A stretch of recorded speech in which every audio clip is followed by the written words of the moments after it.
to Stampscaping 101. We have a glossy cardstock, 11 by 17 piece. I don't work in this size very often. When I do, I'm pretty happy that I did, but it's always kind of a daunting kind of notion when approaching anything of this size. I'm typically working on a quarter size piece of 11, 8.5 by 11.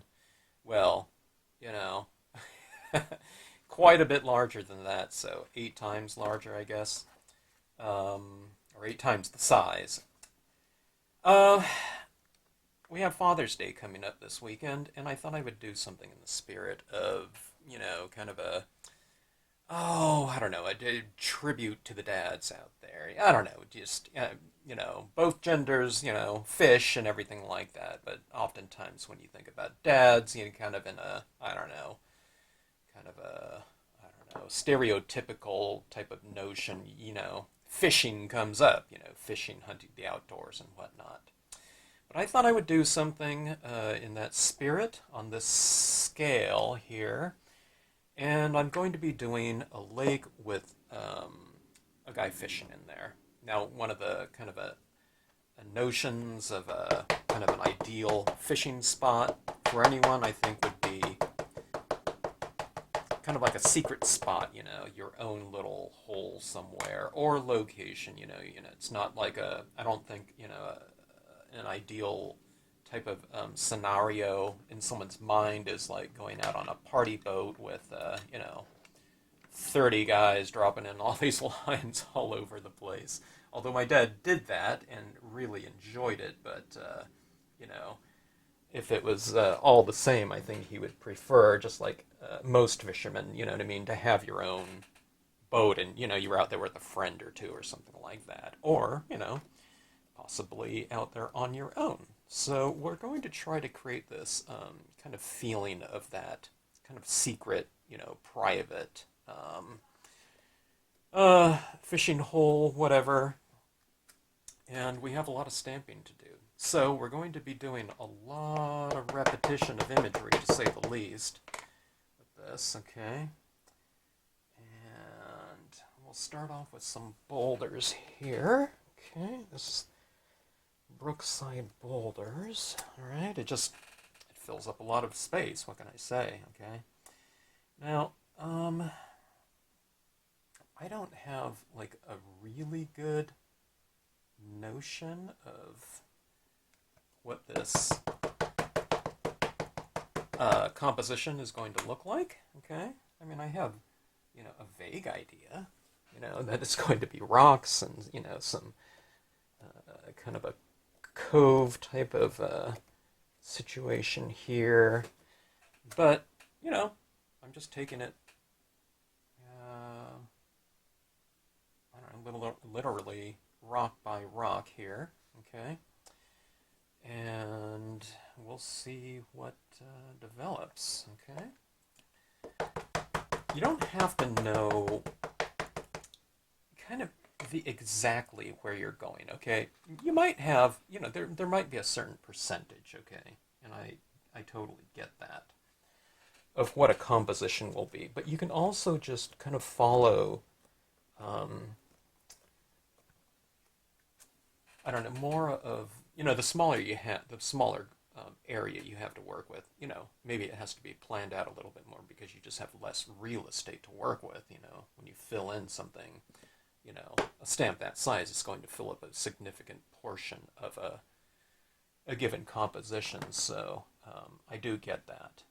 But you can also, when doing something like this, you can just take it one step at a time. I mean, there's going to be rocks, there's going to be pine trees and water, but your concept can be as loose as something like that. It doesn't have to be the specifics, like this stamp is going to go there. You know what I mean? You can just kind of use the basics of what you know about, like Stampscapes, for example. And I just know that images are meant to be overlapped, filled in, combined, built upon each other, etc. Okay?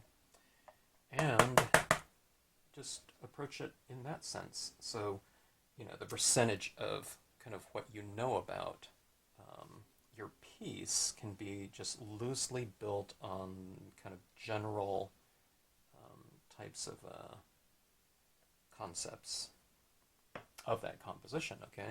It doesn't have to be like ledge is going to go here and boulders with lichen is going to go there. It's just all these are going to be used together, and where you get them, in the end result is just something that happens along the process. Okay, now I learned something in doing my cave pieces. I really like the combination of this ledge stamp used with the boulders with lichen. It's kind of a little bit more of a smooth kind of granite type of texture, combined with the more kind of the rougher feel. Whenever I go out to places like Joshua Tree, I'm always kind of amazed at the geology out there and the layers of different types of rock. You can see like veins, going for 100 yards over all these this different terrain, but there's that layer of quartz or something like that running through things. So you see all these different types of complementary textures and whatnot, and it's always really fascinating to behold. Alright, so anyways, just building that up, okay? You notice I haven't really masked anything. If I want a really kind of thin layer of this rock over here, instead of putting it higher, then I might mask off that. But anytime you do masking, and this will kind of be an extreme version of it because the scene is just so large, but masking is usually just nothing more than masking off a little bit of your piece and under masking it too, so you have a lot of the other image showing through still, so you just don't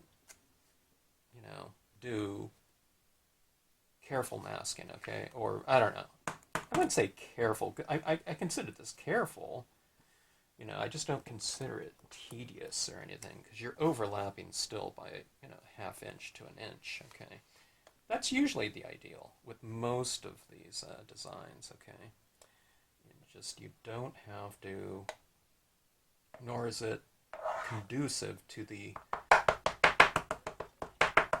overall, seamless aspect to be doing really, precise masking, I should say. Okay. All right. I didn't know if I would have that kind of rock kind of hovering out there on its own, but I'm going to put that other rock right there, and that kind of connects those two. We'll have a little bit of a kind of a water inlet in here. I don't know. It's not really an inlet, but some water down here. So, okay. So that is kind of building pretty good. I can go with another one over here. I'm thinking about kind of the thing at picture in my head is I'm thinking about all these like little holes. You drop your line into that hole over there. Where some big whatever bass is hiding or something, or pike, or I don't know, whatever. So I'll try to create this kind of an ideal environment for, some big fish. So maybe on Father's Day, our star of the scene, whoever I put in here, maybe this little fisherman, it's just like impossible to get skunked, But we shall see. Okay. We have a lot of rocks in here. This is a really quick way to really fill up a lot of space too, if you have something of this sort. Okay, now what I'm going to do is there'll be some other, I'm going to use the Lakeside Cove in the background, I think, but this is the smaller boulders with lichen, and we'll create some other rocks out here. Okay. And we'll just kind of put them around So, all right, those will kind of match in terms of texture and spirit, I guess. These rocks in the foreground, okay. So you do that type of thing. I mean, I can. All these can also represent smaller rocks. Okay, you can also put it right in here or something like that. Okay, and it can represent something just smaller in scale, or you can have them in the background, which represents the same size rocks, but they're just farther back in the distance. Okay, so it just depends on where you stamp it. You know. When it comes to kind of natural forms. Things like rocks and plants, you can really play around with scale that way. Okay. And like I said, I do want to make this, reasonably, you know, I don't know, I hesitate to say fast, because this isn't going to be a fast scene to do, but, kind of the more you fill in, the less, I don't know, we'll still fill it up with color, but the less kind of large amount of coloring we'll have to do. Okay, I just wiped off this line right down here. Anytime you have this line on the bottom of the stamp kind of hovering, I kind of transition it. You want it there so that you have this transitioning tone coming down this way, but you want it to transition, okay? If it was absent that tone, you wouldn't get that transition, so that's why I draw that type of thing in to my designs. It becomes a tonal type of design rather than kind of a linear one. Linear ones can work, but it puts all the onus on the stamper to kind of fill in what the artist didn't do. Okay, so I like to kind of remove as much I don't know, the tedium, okay, that can easily be drawn into the design, and just take out that, portion of it for you. Meaning, putting the shadows down here at the base of the rocks, okay? I figure if I draw it in there for you, one time, then, I don't know, whatever, the hundreds and thousands of times that stamp is going to be used, I'm removing the need for you to do it, or they to do it. Alright, so kind of filling this in. That's the Lakeside Cove, this is the Pines and Rocks.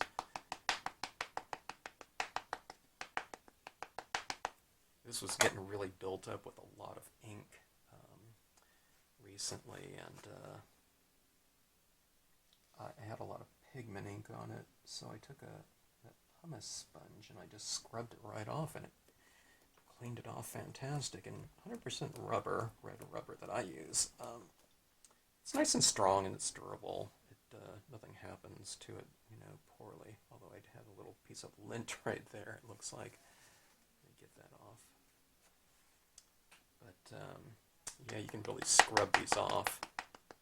It had really built up dried pigment ink down here, the Brilliance ink, and it just wasn't coming off with like a toothbrush or something like that. So I just took a pumice sponge and I just scrubbed it, and no problems, no problems on the rubber either. I didn't use a pumice stone now; it was a pumice sponge, so some kind of synthetic, kind of softer version of a pumice stone. Alright, see how this is getting filled in like that? Looks like a nice little, kind of scenario. I'll bring this one down.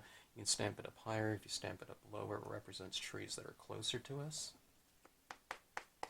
I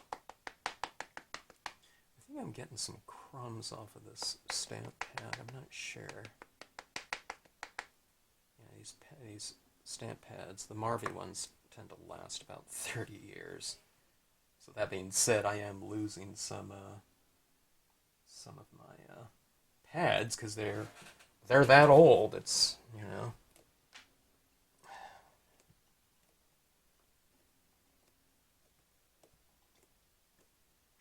I don't really mind that though. Even if something was, I don't know, 15 or 20 years, if I used it that long, 10, I'd be good with that. But to have a medium lasting that long that you use a ton of, it's really great. I love things that just work, that you don't have to worry about, that last a really long time. I don't know. Always a good thing. I didn't stamp hard enough down there. Let me see something. Yeah, just making sure I've done a lot of heat setting on my self-healing cutting mat, so it's gotten a little uneven, or the paper gets a little uneven, my big stack of paper underneath here, so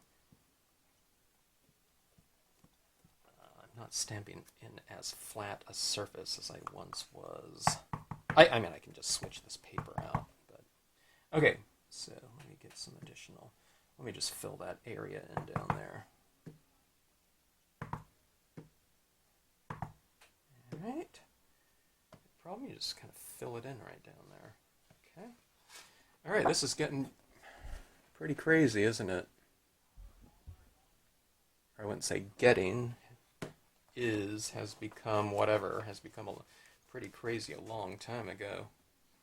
Alright, so that is that. We've used 1, 2, 3, 4, 5 stamps so far, okay? I didn't have to use that many. I mean, you could use, I don't know, nature set number 8, and create a pretty similar scenario to this one. Nature set number 8 doesn't have the large boulders, but you can just put, those trees down here as well. Now I'm going to put in some additional trees now, okay? And we're going to give this whole area down here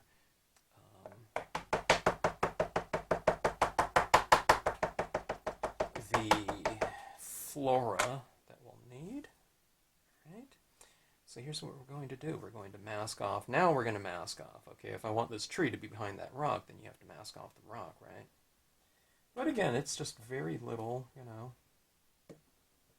masking work.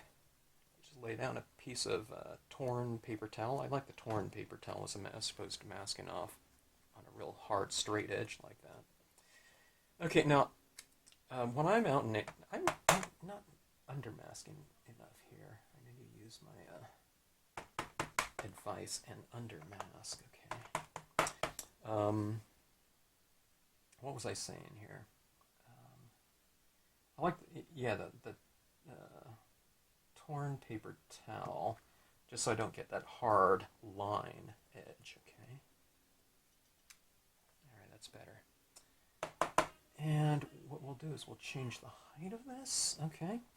Okay, so that's masking right on that edge right here. But one of the things that a lot of people don't do, which you can really take advantage of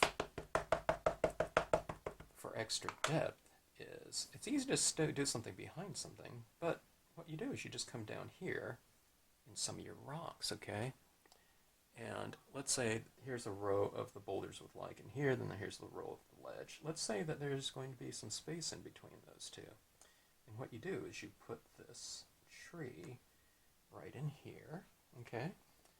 Trees grow out of, cracks and rocks all the time. I think it's because the seeds get lodged into a little bit of dirt and they can set root in there, and they're really anchored into the rock.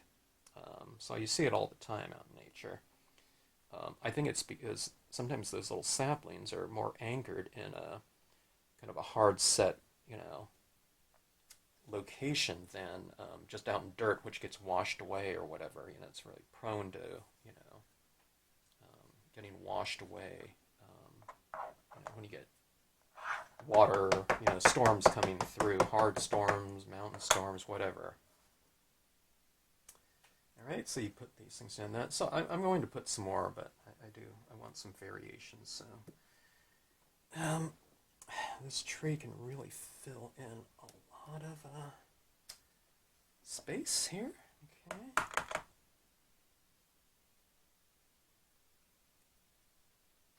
I change the height of it at times. This one's going in back of one rock and in front of another.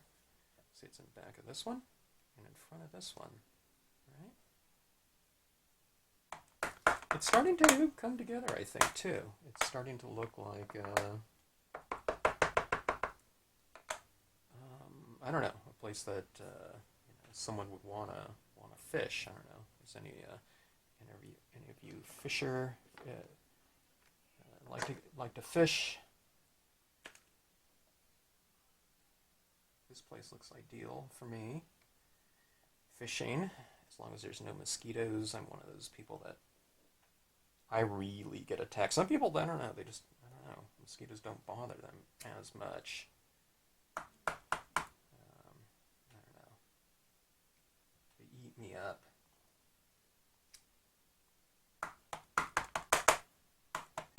Maybe I'm wearing a bug shirt here.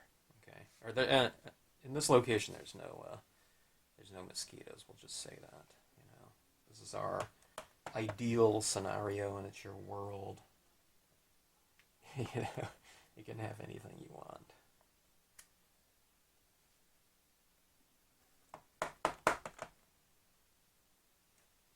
Okay, so really planting a lot of these. I re-inked my black pad before I started this scene because I knew I would have to. This is going to be using quite a bit of ink here, as you might guess.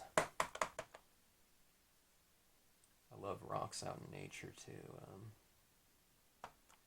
I don't know. I love sitting on them, looking out at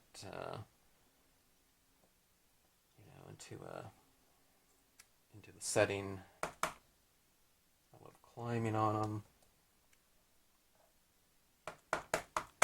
When a summit doesn't have a kind of a large rock,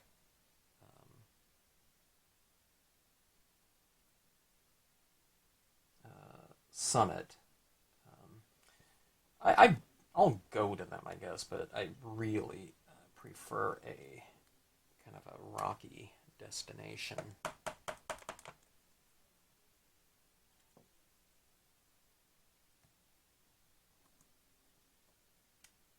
Okay, that is really adding a lot of trees, isn't it?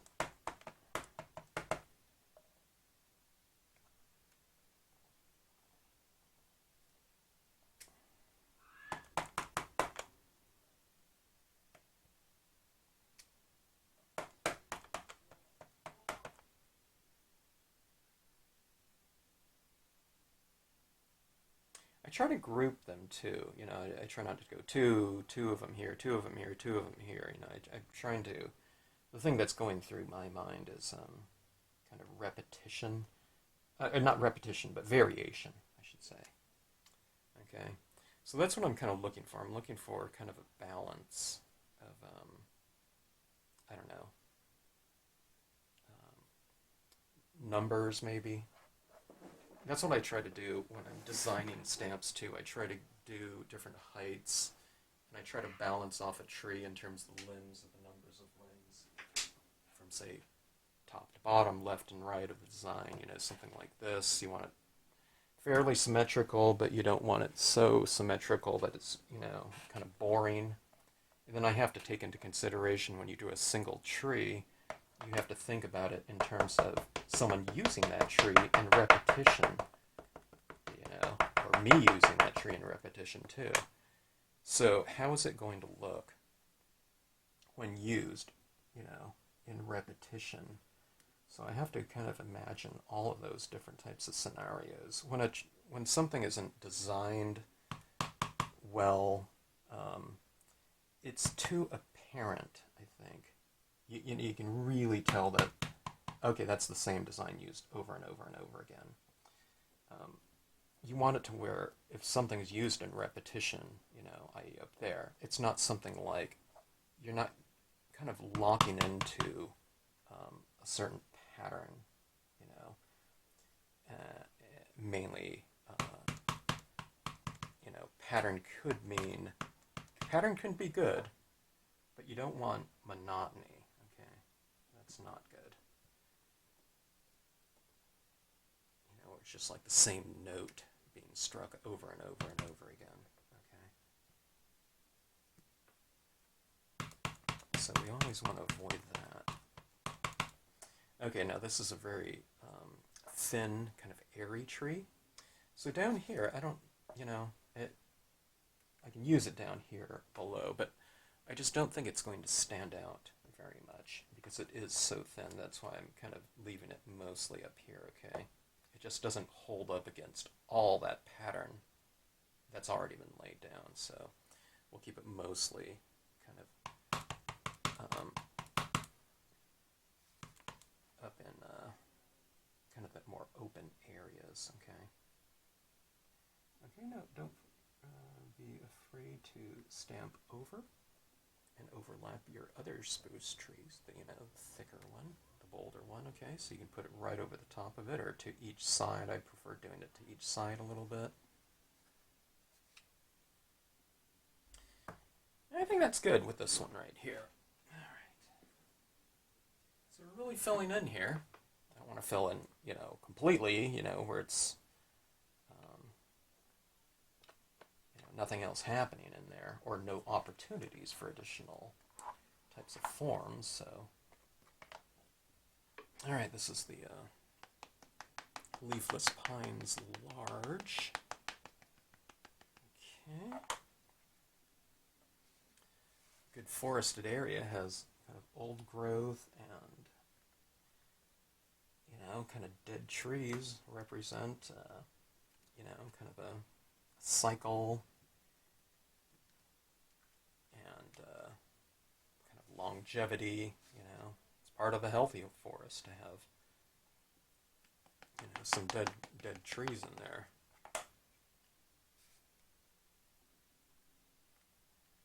So we'll add them in. Plus, from a design standpoint, it also provides a really great kind of textural balance, I would say. You have something quite bold, like the spruce tree large, and you have something very spindly, like this leafless pines right here. This is one that I worked on a really long time to get the number of branches correct and angled in the right way. If you get trees that don't have the kind of right angles to it, it would be like, it's like when you're designing a tree.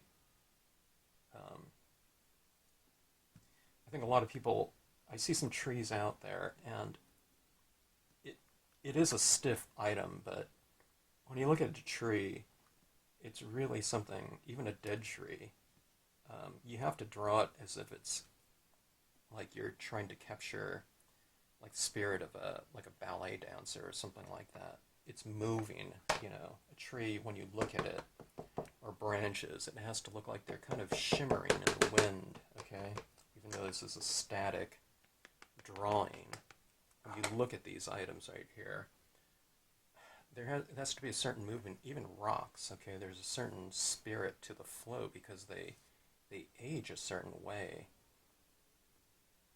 and they're weathered, so they're beautiful and gestured, okay? It'd be like, a cloud or something of that sort, Substance is different, but they have the same kind of gestural grace as, a flowing substance like water or, a cloud or something of that sort.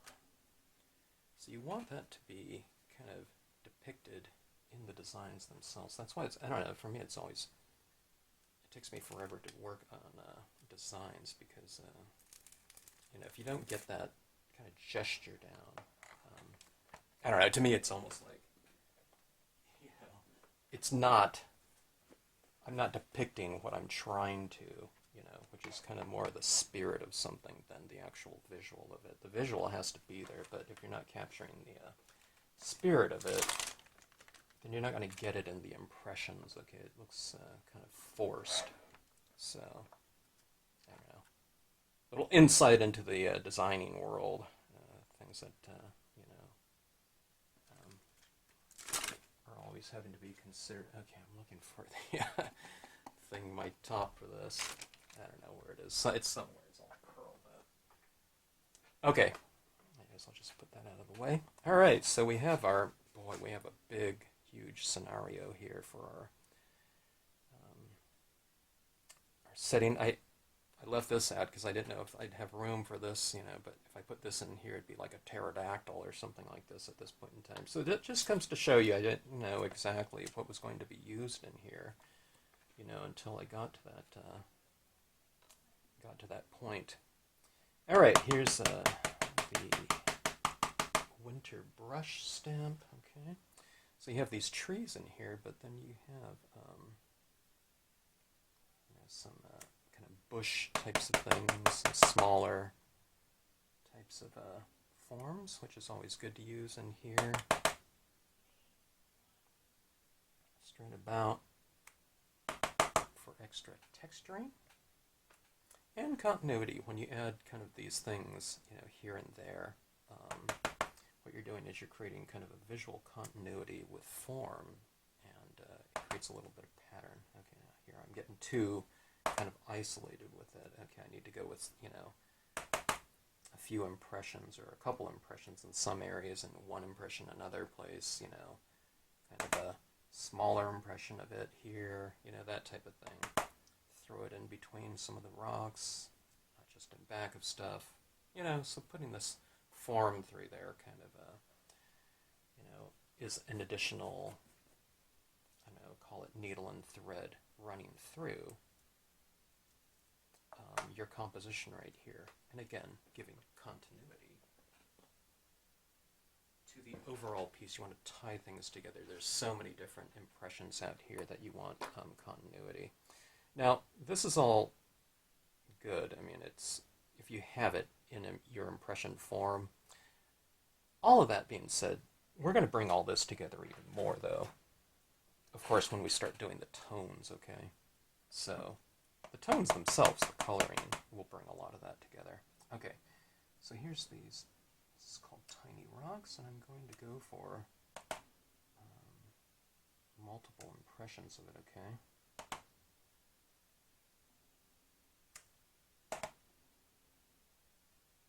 And I'll also go for second impressions, okay? So ghosting it, getting that lighter impression of it. You can overlap. Okay, I'm going with a few more impressions than I thought I would off of that one inking. This is lasting me forever. I don't know how many impressions that was. 10? I don't know. Okay, so you have some of the darker versions and lighter versions in here. Okay. That was the larger one. Now I'm going to go with the smaller one here. Okay. Don't have to, but if you have it, it creates a little bit of extra depth.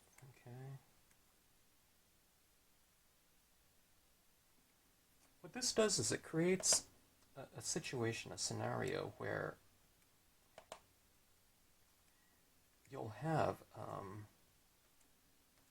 like crystal clear water, all right? Oftentimes people color an area in and it will just be just straight blue, say, for example. It looks great, okay? But kind of taking it to the next level, what you do is you put texture underneath your water, so it represents, when you put the blue over it, it's like, oh, I can see, the rocks down, or, I can see the, the base of the lake, or whatever, pond, whatever it is. So it's saying that, it's, the water is very clear in that location right there, right? All right, this is some reeds. I probably won't use reeds like this because this is saying that those reeds are as large as this spruce tree. You could. I would use the smaller one, but I'll just use a little bit of here in the foreground. Okay. So I'm not zooming in on this one. If I zoom in, I'm just going to forget, and I'm going to forget to zoom out, then I'm going to be working off screen too much. I'll do it in post-production if I need to zoom in on some areas here, but this is such a large scene here. I have my camera really raised up here. Okay, so we're getting close to being done with the composition part. There's some lily grass right here, some extra habitat for those fish to hide in. The little fry maybe are kind of in these little areas down in here.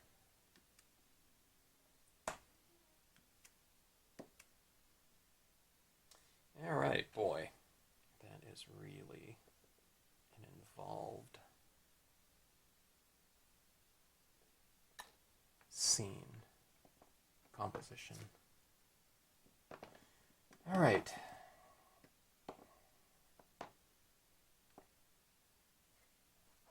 Are there any questions? No, I'm just joking. We will be starting some live classes at some point in time here, but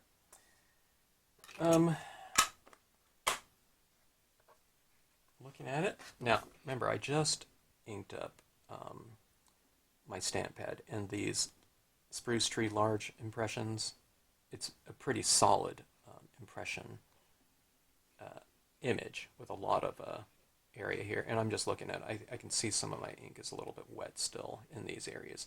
This area in here, that's going to be dry because it's, kind of more tonal, but these are solids right here, so I can see those are a little bit wet, and this is such a big scene. I'm just going to let it air dry. I could heat set it here, but this is a really big piece, and I don't want it to bow too much. Letting it heat dry here for a little bit. If you're using like a Mento or something like that, thicker styles of dye-based inks, the Marvy tends to be the thinnest one. I like it because it's very thin, very, very dark. You can get it on the Marvy website, the Uchida website, but just let it dry for a little bit. Or if you're using kind of a thicker style of ink, like I said, heat set it a little bit. Heat it from distance and just kind of let it air dry for the rest of the time, and you should be really good. Okay, so I'm going to let this sit for a little bit. It's probably going to take 15 minutes or so, or something like that. I'm going to let it dry because I'm going to be doing vast slatherings of super wet ink on here, okay? Because I want to do it quickly, as quick as, something this size can be done, okay? And, so I'm going to be slathering on my base layers of inks, a pretty wet application of those inks. So that being said, I don't want these things to smear all over the place, okay? They're not sopping wet or anything like that, but I can just see a little bit of, residue when I touch it like that in a couple little areas. It's a couple dots like that, okay? All right, so let's let that be done. Okay, I'm back. It's probably been about 35, 40 minutes or something like that. I didn't even check the time. But looks like we're all set to go here. I'm looking at my fingers. If there's a little bit of residue coming off of it, I don't know. I can't tell on my finger, all right? As I start moving around here, who knows? Maybe a little bit of, ink comes off. But if it does, it won't be any big deal, because it won't be coming off so much. Okay, so here's my idea. As far as the color scheme goes, I'm thinking about some warm tones and some cool tones. I'm thinking about something like, maybe not a sunset and such vivid tones or whatnot, but maybe more of like a twilight, or it could be an early morning type of scenario too. It could be pre-sunrise or something like that. Kind of a mellow, warm, cool stillness in this area. Okay, now I haven't stamped out my figure yet. I'm going to leave that for kind of one of my last touches in here. Okay, I want that to be nice and crisp. And if I lay down a bunch of colors in there, I want it to be, super crisp. Like all these other imagery can get a little bit soft. You know what I mean? It's not going to get real soft, but when you start blending in a lot of tones over it, sometimes things get a little muddled just from the amount of ink that we use on it, okay? All right. So antique linen. That's a really light, warm tone, okay? I'm not using it for so much of the antique linen. That's one of those things that it's kind of hard to kind of conceive of for most people that haven't done kind of layered dye-based inks before, okay? When we're usually coloring something, we're getting that color. We want that color to be prominent in that location when we're coloring things in. But when we're layering colors together and building colors up, um, unless you do things like watercolors or oil painting or something like that, people that do that, woodworking or something like that, and glazes, okay, stuff like that. It can be a little bit of a strange notion, okay. So when I do this, though, speaking about a base layer, okay, now here I'm going to use the re-inker fluid for this. That gave me a big brush or a slathering of ink on just a paper towel, okay? It's a wadded up paper towel like this, okay? Even, I do this on smaller scenes too, I just wouldn't use so much ink, okay? Now, I just pulled this pad out just so you can reference it, in terms of what I'm doing here, but I think that's what I'm going to be using throughout most of this piece right here. It's just a big scene, and if I have to keep inking up like this to get a little bit of ink on this, and on my pad like this, it's just going to take too long, okay? So one of the things I used to have people do in my workshops was I used to have them pull out a re-inker, and they would, get a slathering of it and just start applying it like so, okay? And they would get a good slathering. Okay, now my ink on there is still a little wet. I'm dragging around some of that black. Let's go ahead and heat set this a little bit, okay?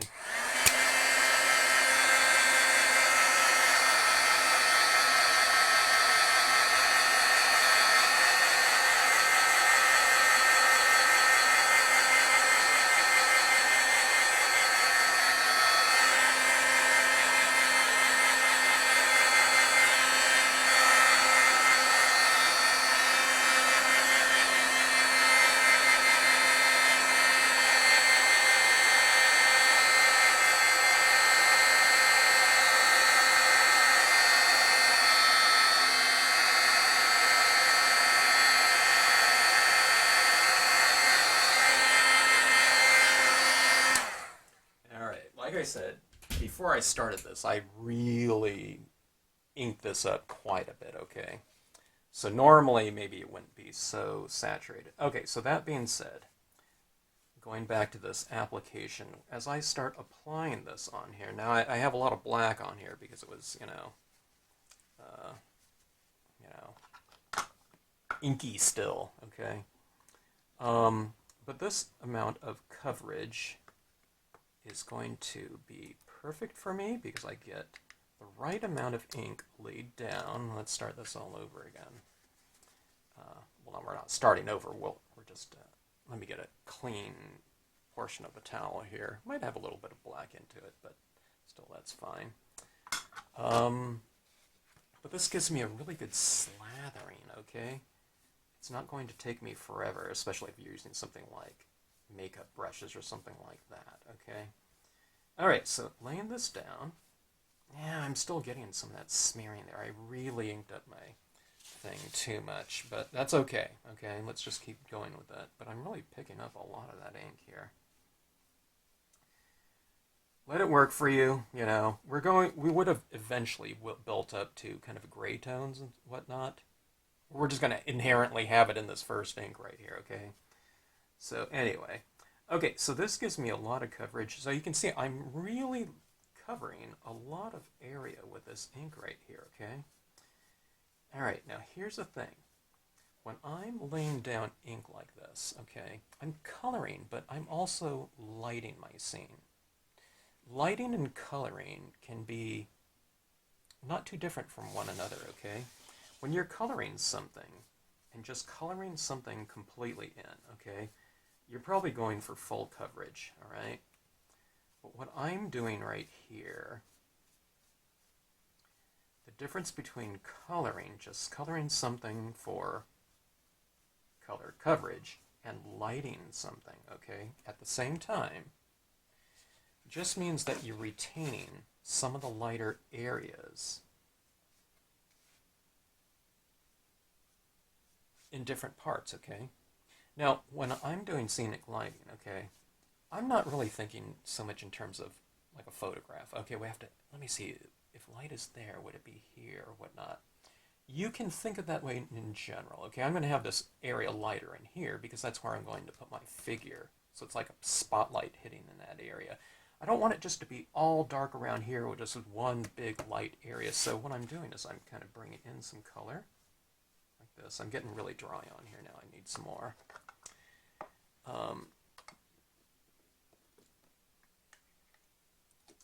But what I'm doing is I'm tapering my applications of ink into that area too. Okay, ink up again. There's a lot on here, so let me start on some of these other areas. Okay. All right. Heading down. Okay, so what I'm doing, like I said, I'm kind of varying my application. There are some lighter areas. Okay. Some inked up areas and some not inked up areas. If that's too stark, you can, add a little bit of tone in there. But see, what I'm doing in here is I'm tapering this, so I'm going like this. Okay, so you see dark to light. And this area is going to be in my light areas, okay? So this is going to be a lighter area in here. So I'm starting it in my darker area, and then see I'm kind of swiping in like that, okay? All right, now here's the thing about lighting. Like I said, it's not so much a photograph. You can think about this surface right here and more in terms of like a checkerboard almost, okay? Not exactly, little squares or anything like that, but just in terms of the oscillation of light and dark, okay? So let's say, for example, I have a little bit of space up here. It's just, on the scene, it's like a 1-inch area at the top right here. Behind my trees, that's going to represent sky. So I have dark, light, dark, right in that sky area. I see it right up here. I have that streak, dark, light, dark. All right, now let's watch this water in this whole area. You can leave it all light, but I don't think that looks as good as, let's break this up right here. Okay, watch this right here. Okay, so we have, let's see, the rocks are a little, let's put a little color on those rocks. We have it dark, light, dark, light, dark, light. Basically, these streaks are kind of breaking up this whole area in here, okay? Now watch this in my rocks, okay? See, here's some of these boulders right here. Let's color some of them in like this, or parts of it, okay? All right, but notice I'm leaving some of them a little bit lighter or light, okay? So we have this oscillation of light and dark within here. Here's a little bit of a darker tone behind these rocks. So it goes dark on the water, light on the rock, dark on the rock, light on the rock, dark on the rock, light. You know what I mean? It doesn't have to be evenly spread out either, okay? You're doing is you're just varying it so you have this oscillation of lightness running across. Here's something I like to do. Let's say that that's the sky back there. At the base of some of these trees right here, I'll just add some of this tone, okay? So it's like the trees are casting a little bit of a shadow right here, okay? So that's where you can kind of oscillate things in general, but then kind of around the base of some trees like this, you can add in some extra tone to make, these trees right here cast a shadow, on these areas down here or whatnot. It doesn't have to be perfect or, I don't know, kind of logical completely, okay? We're not doing that type of, I don't know, tedium or photorealism, okay? Over here, you can leave that little bit light, but it's just to add a little bit of variation in here. If I didn't have that little bit of light, it's just a murky area out here. So you're just saying that, yeah, some, light is kind of peeking through and hitting some of these areas in some other ways. So you get this kind of shimmering surface in some ways, okay? See how it's kind of illuminated in some areas. Otherwise, it would just be all dark. Okay? Now, when you add in some additional colors, which we're going to be doing, we're going to be following suit. We're going to retain some of those lighter areas. So just be careful. One of the things when people are first learning how to do this first color is not a problem for them. You know, they get that oscillation going, but sometimes when they move into the darker tones, they forget to retain the lighter areas of their piece. So everything just becomes dark.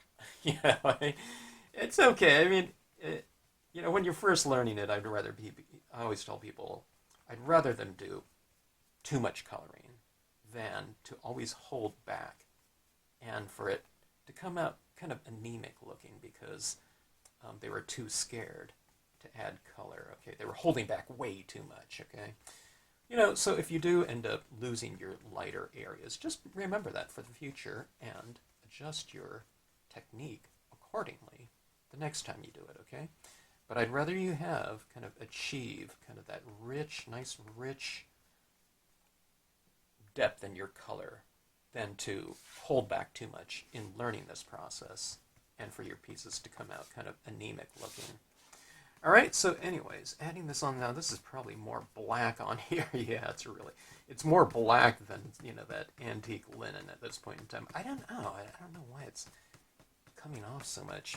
You can see it's not smearing my imagery. I mean, I don't have go into a black tree like that and suddenly it's gray because all that ink has come off on here. But I think I just added way too much of that black ink on my stamp pad. I usually like to keep it kind of more medium. I don't know, maybe I didn't need to re-ink it at all. I just didn't want to take time during the video to re-ink, a pad. But that being said, I don't know, I've taken a lot of, care of a lot of the gray tones already, so a lot of my shading is kind of established with my first color here. So, if you're picking up black on here, work your shadow areas, which we're going to do anyways later on with black, but you can just kind of take care of it early on with this, okay? All right. This is kind of a murky type of feel, you know what I mean? It's kind of ugly. That's not what we want. But this is where this concept of the first color base layer being applied comes into play. People might see this and say, oh my gosh, that doesn't look at all like, kind of the look that I'm going after, okay? But we're not done, that's just your first base layer. It kind of gives you a nice color saturation and layering going on. And then what we do is we add in brighter tones to change kind of the emotional spirit of it later. Not that murky isn't bad, or isn't good, okay? But we can change the spirit of it with brighter and darker tones. Brighter intensity and darker values to come, I should say. All right, let's switch this paper towel out. I can usually go further with the paper towel, but that one really has a lot of black ink all over it. So let's move on. Let's get a new paper towel here, and let's go with, I don't even know if I need it here, but let's go with I have Summer Sky here, which is a bluish, light blue Memento. This is Paris Dusk. I don't know, that's the time of day we're kind of going after, right? I don't even know what color Paris Dusk is. Let me test it on a little piece of paper here. Ooh, that is really, really dark. Okay. Let's use that, but let's use that later. Let's see. No, I'm just using the Brilliance. The Memento here. Mementos are they're kind of a thicker ink, so they're really good to use. Distresses are good too. Okay, they're thick inks as well. Here's one right here, Lulu Lavender. Okay, let's give that one a try. Now, this lavender is kind of a cool tone, and I'm applying it over a warm tone in the antique linen, okay? But you can add cool tones over warm tones, provided the warm tones were really, really pale. Okay, you can just sense kind of a general warm grayish tinge to this scene, okay? All right, well, let's try the lavender. Let's see how this goes, okay? Applying it down. It's a really, really light lavender, okay? You can barely tell, okay? But adding this in. It'll give me a little tinge of color. Let's go for a little bit more of that. Okay. I always say when you're buying new pads, if you're not going to make impressions out of certain colors, maybe you just buy the reinker, because if you're just using that to apply ink onto your scenes using a sponge or whatever applicator you're using, you get more ink in a reinker than the pad, okay? Pads are really convenient, you know, you can just grab them and whatnot and start applying them, but you get a lot more ink in this, and it just, you know, you get a lot of these in the corner of your desk or whatever, and you know, they don't take up very much space.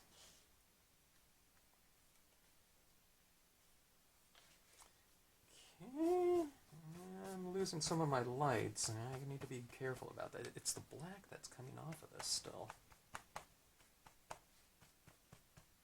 Learned from my mistakes. I don't know if it's a mistake, but I don't know. I could heat set this a little bit more, maybe. Or let it dry a little bit more. I don't know. Maybe I should. It's still really wet here. Okay, so that is the lavender. I don't know if you can tell that there. It's, you know, that's a little bit of a lavender tinge there. That's about, you know, that's about how light it is, though. It's a super light. I don't know what people are using some of these ink colors for. They are just so light, you know, that I just don't see them being used. But for me, it's perfect as kind of these base layer of colors. Okay, let's see. We have some tumbled glass here. Let's get a little bit of blue going in here. Okay, we're starting to kind of, you know, really change our hue here. This is a really light blue, but I don't know if it starts, you know, mixing with a lot of that black. I just might have to wait a little bit longer and just kind of approach the scene more when it's dry. Okay, that's looking pretty good. I'm getting a little tinge of blue. See how kind of rich, you know, that sky is becoming, you know, see that little tinge of color? That's the thing, you know, I mean, when I do it like this, it's really, it's an easy, forgiving process, okay? When you just take and just turn up your values minutely, okay? You can go like this, and nothing can happen, okay? But see, when you build up things like this is what makes it easy. When you make it like, you know, someone's doing calligraphy or watercolors, and, you know, you lay that color down, that's it, you know? I wouldn't say that's harder. You have to have more practice at it because it's more instantaneous and spontaneous. This isn't really spontaneous. This is really building up a little bit of tone at a time, right? So it's very forgiving, okay? You see that? I'm just kind of going around and adding that tinge of blue here and there. It has a different feel to it now. And that's the tumbled glass. And you just kind of move up a little bit darker. Here's a broken china. But I'm going to let this set up right here a little bit.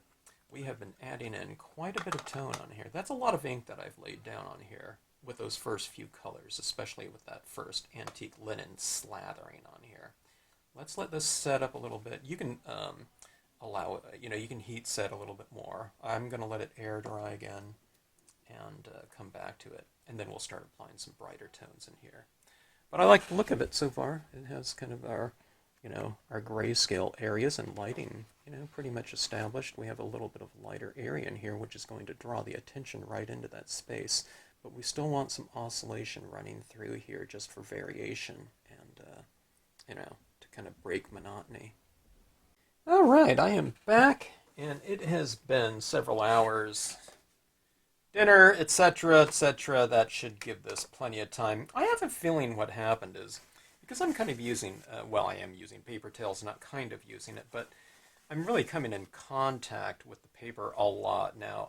If I was using something more like, a sponge or something like that, it's a lot less, there's a lot less pressure when applying that. So, I don't know. I have a feeling that just re-inking that pad, like super juicy, left a residue of dried ink on the surface, even though dye inks work by staining the surface, okay, and absorbing into the paper, which it usually does on my paper. I don't know why it didn't this time, but I just have a feeling that it really, I don't know, kind of dried to I don't know, like I said, kind of like a heavy residue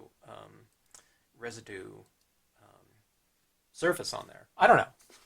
Anyways, what you do, that happens, you just work with it, right? Okay, so let's get into some different colors here. I think I'm going to move into some additional tones for the sky. I'm pulling out some additional dye-based inks. That's what these ones are. I have the widest range of colors in Marvy, but go ahead and use whatever you want. Okay, whatever you have. Work through kind of transitioning tones as well. Okay, we'll see how this goes. We already have this, really severe grayscale up here. So let's see how it works. I'm not quite sure how it will work, because I'm not going to achieve pure versions of a given color. It's not even going to be close, okay? But you just keep layering things up and building it. All right, now this one's going to be... The paper's really dry now, and I usually like to kind of get a big slathering of ink down on my surface to kind of build it up. Now this is really, really dry. I didn't want my applied colors to be dry, but I wanted my imagery to be a little bit drier, instead of, constantly getting this grayscale kind of version of whatever ink I'm applying on there. But I don't know, we had to kind of let it set up there. So, okay, so what I'm getting at is, I think what I want to do is to apply, I'm looking for my closest ink to this color right here. And just to kind of wet this, let's do here. I'm going to add a little bit of the antique linen to that, okay? So it'll be a pinkish antique linen. You can kind of mix and match and like that, or physically mix your media. Okay, it's not mixing and matching, but just to get a different hue there, okay? All right, that looks pretty good, okay? It's just kind of,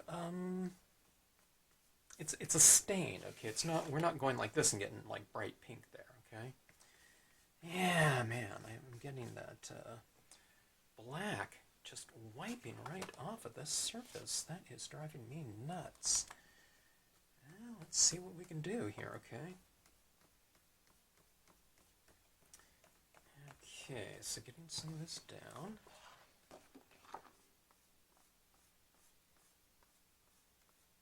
See that nice hue there in the water? Okay. That's what you can achieve by retaining some of the, the white of the paper. It's not real white, it's not super white or anything like that, but you retained more of the white of the paper in certain areas, so you can get those transitioning varied hues like that. See that? Right? Okay. Well, let's go ahead and add a little bit more of that. Let's see how far we can go with this one, actually.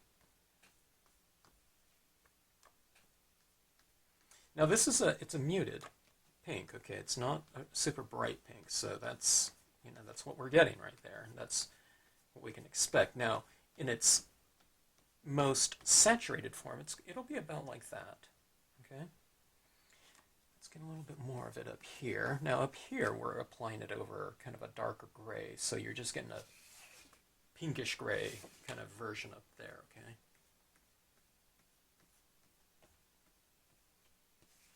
Looks pretty good as is. I mean, we're not nearly done, but I don't know. That's a nice hue there. All right, now this is an orchid, more of a purplish tinge, right? Let's test it up here. Okay, adding it to our sky. It's kind of a muted violet tone. Okay, it's not very bright, so I'm working not only with light tone colors, I'm working with dull colors as well. Okay. When they start getting darker and brighter, that's, when I start to, kind of apply a little bit more touch to my applications here. Just because, a darker, brighter color is going to stand out, so much stronger, okay? So I want to kind of ease into those colors. I'm kind of going like this, you see what's happening here? It's just happening very easy. You can go, use terrible technique, right? You just kind of blend it out like that, okay? Don't use terrible technique. I just did that, to make a point. Okay, now here's the thing that everyone has. They say it's hard to do. Don't color in here. Don't color everything out. See? I'm going to just go with these streaks like this, and I'm staying in one area. When you're coloring, you're kind of coloring in everything. You're like seeing this whole space, and the instinct is just to keep coloring that whole thing in like it's a, like a puzzle or a coloring book where everything is made out of outlines, okay? And I get it, But the thing is, what you're doing is you're just starting in the darker area, wiping in like that. So you're just kind of going like this all the time. And see, this is the lighter area. When you're coming from this side, you're coming this way. See that? And then you're leaving these lighter tones like this, okay? All right. So every time you start inking up, starting your darkest area with this wettest applicator, right? And then you're just working your way from the dark areas in. Usually it's darker on the perimeter, and it's lighter in the center somewhere, okay? The darker perimeters frame your scene off, okay? So it makes a nice vignette. It's simplified composition, okay? It's really easy to compose things if you just have the perimeter darker, okay? So, does that make sense? Every time you're at its wettest point, you're starting there because that's going to apply more ink when your applicator is wet. So you're going wet to dry, dark to light. But here's what you do. You also kind of stay on the edge here for a long time. Well, I don't know, it's relative, and then you start taking it in because you have less ink on here, so you're using the lighter version, drier version, in those lighter areas right there. That's looking pretty nice there, huh? Alright, let's see. I need a pale violet. My pale violet. I need to get a couple blank pads, because some of my 30-year-old pads. These ones are very old. These ones were the newer ones. These ones are like 25 years old. The ones like these with this gold stamping on top, that was like I don't know. It's really old. It's like a 30-year-old style of pad. Then they changed them, I don't know, like 20 years ago to these just stickers on top. It's just cheaper to make them that way. So talk about longevity. If everything was only made, that well to last. I love things that are made to last and work. All right, what color is this right here? This is a deep lilac. It's still, it's not very dark at all or bright, but if you have it, just kind of keep using it. Work your transitions. Just get a little bit darker with each tone. Just kind of stay in the general family. It's pink, orchid, lilac. If you can, try not to make too big of a jump from one tone to the next, okay? One value to the next. Try to take it incremental and mix and match. We've been using Distress Inks, Memento, Marvy here. If you have Stampin' Up, you know, Distressings, etc., etc. Go ahead and use those. All right.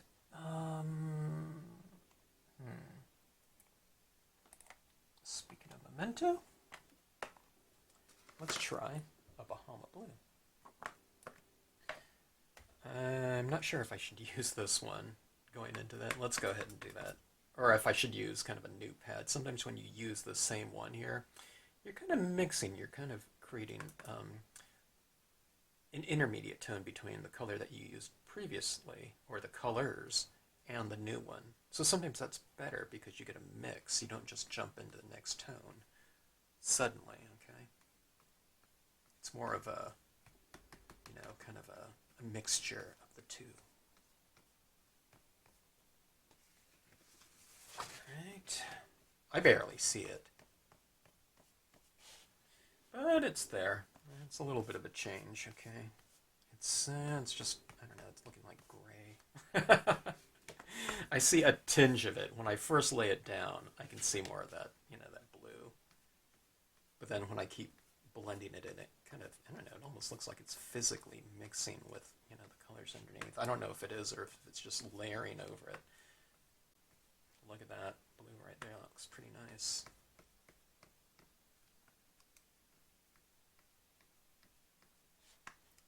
You see what we're doing here? We started with some light pinks, going into purple, and then moving into blue. It's like moving into the color wheel. It's the colors that are right next to each other, you know, on the color wheel. They call them analogous colors, okay?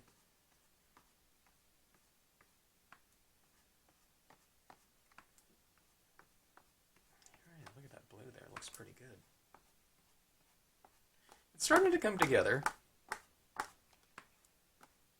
Yeah, you know, I didn't like seeing all those, like, real muddled tones, you know, when I was really kind of blending, you know, and, you know, a lot of that black ink into my colors here. I wanted them a little bit pure, but hey, sometimes you get the best color schemes, or, you know, maybe the most interesting and new color schemes by, I don't know, having to work with something that's happened that was unexpected. Okay, this is getting much darker right now. Let's add some of it into my shadow areas at the base of the rocks. Okay. Now I notice now, because I've, you know, applied a decent amount of this color right here, I feel that I'm getting more pure blue. I'm not applying as much of the previous blues that were laid down, or the pinks or whatever, you know, the violets in here, orchid.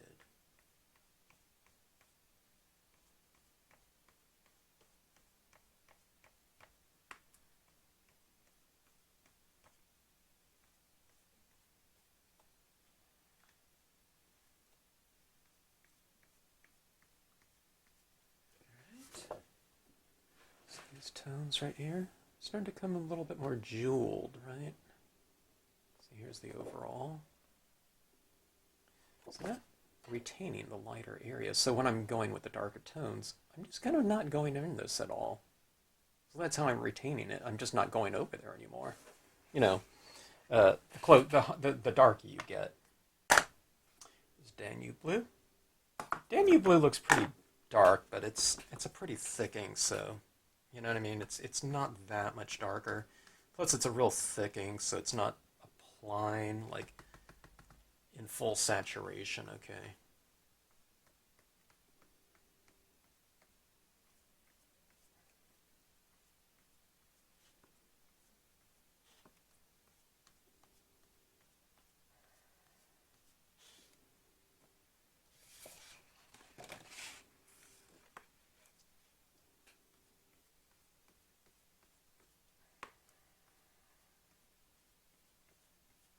See, I'm turning this page because it's easier for me. This is a natural motion for me, kind of pulling like this. See how ergonomic it is? So just, I mean, this is a really big scene, but don't be afraid to flip it around into a direction or angle that's the most conducive for the application method or direction that you're currently, utilizing.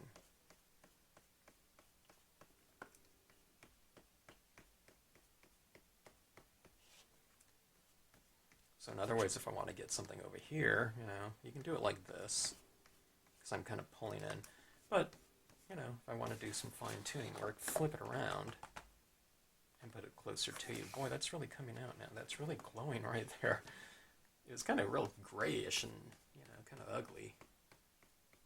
But that's where, see, that's exact. I know that, I'm just going to keep working something. And sometimes it's in those early stages in doing this type of process right here where people get kind of frustrated because it doesn't look like this after one color. And then they add another color. It doesn't look like this, you know what I mean? They're saying, oh my gosh, I think I did something wrong. Well, it's never been that way. Anytime I've taught classes and, I've had people in the process, if they ever kind of think they went astray, it's never the case. Or if I've seen someone's pieces that they've posted, they weren't sure if they wanted to post, they don't like the scene. It's never that they went astray, it's just, it doesn't look finished to me, Add 3 more layers of colors or something like that, or added some foreground in there, For me, on a lot of my scenes, it's about kind of finishing some things off, sometimes with finishing touches, pigment ink, a paint pen touches sparkle. It's extending the textural range by adding in, kind of little special effect types of things. And that's the thing that can really not only finish things off visually, but it can put things over the top too in terms of kind of a dynamic looking, resolved visual statement, you might say.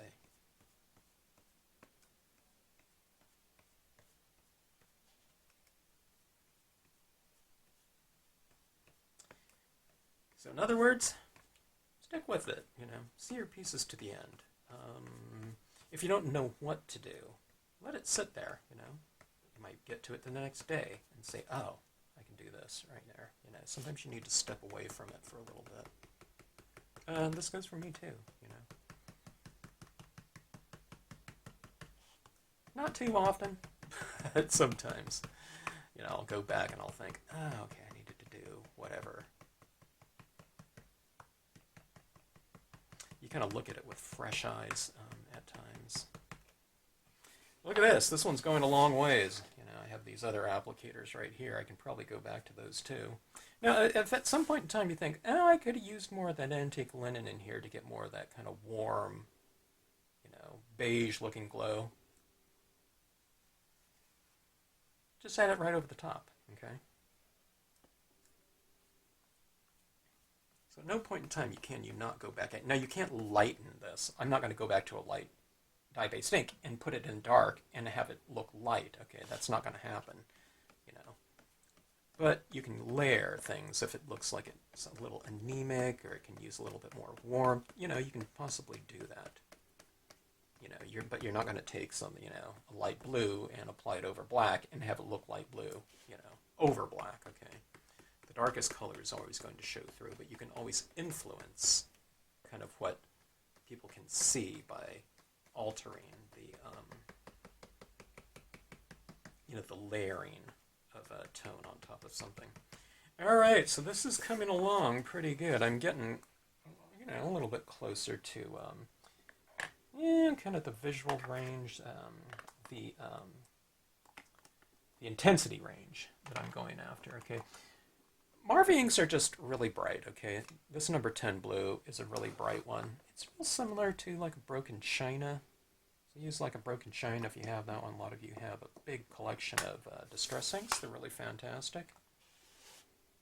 I like using kind of duller inks in addition to the really super bright ones. Now this, for the most part, it looks dull, okay? It's not super bright because I don't want, like, you know, super hot tones, but look how much, see this blue right here? That blue right there is a lot brighter in tone than, you know, the other blues before it, okay? It's muted, though, still, because I'm putting it over the top of a bunch of other colors, but it's adding a little bit of intensity, okay? It's slight, but the Marvy inks can do that easily. They can just add intensity into an area. Intensity means brightness, okay? Brightness is not lightness, okay? Lightness is, you know, the relative light and dark. Brightness is relative. Bright and dull, okay? So we can add brighter tones in a couple areas by just layering it down there and, you know, right over the top of the other colors. The other colors are definitely influencing it, though, so you're not eradicating what you've already done. You're just kind of influencing it. If it gets too light and bright, you can add those other colors right over the top of it again, like a black or something like that, okay? Yeah, see that brightness down here in these areas. I have some areas of water kind of amongst these rocks. Oh, yeah, I'm getting some of the color under the rocks too, that's fine. Okay. See that right there? It's like a little aqua little area amongst the rocks. Let's get some into this little cove right here. Okay.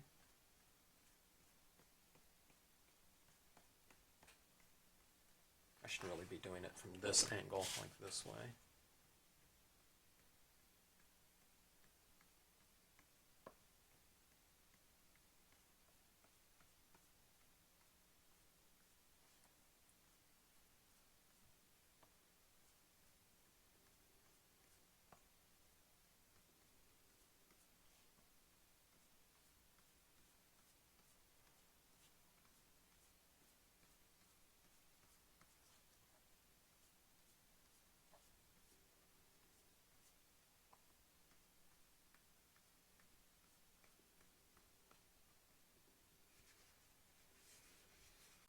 Alright, it's kind of coming alive, isn't it? Let's go into... Oh, let's go with Caribbean blue, but let's switch here. It's time. Look at that. My fingers has that purple on it. Okay, let's see.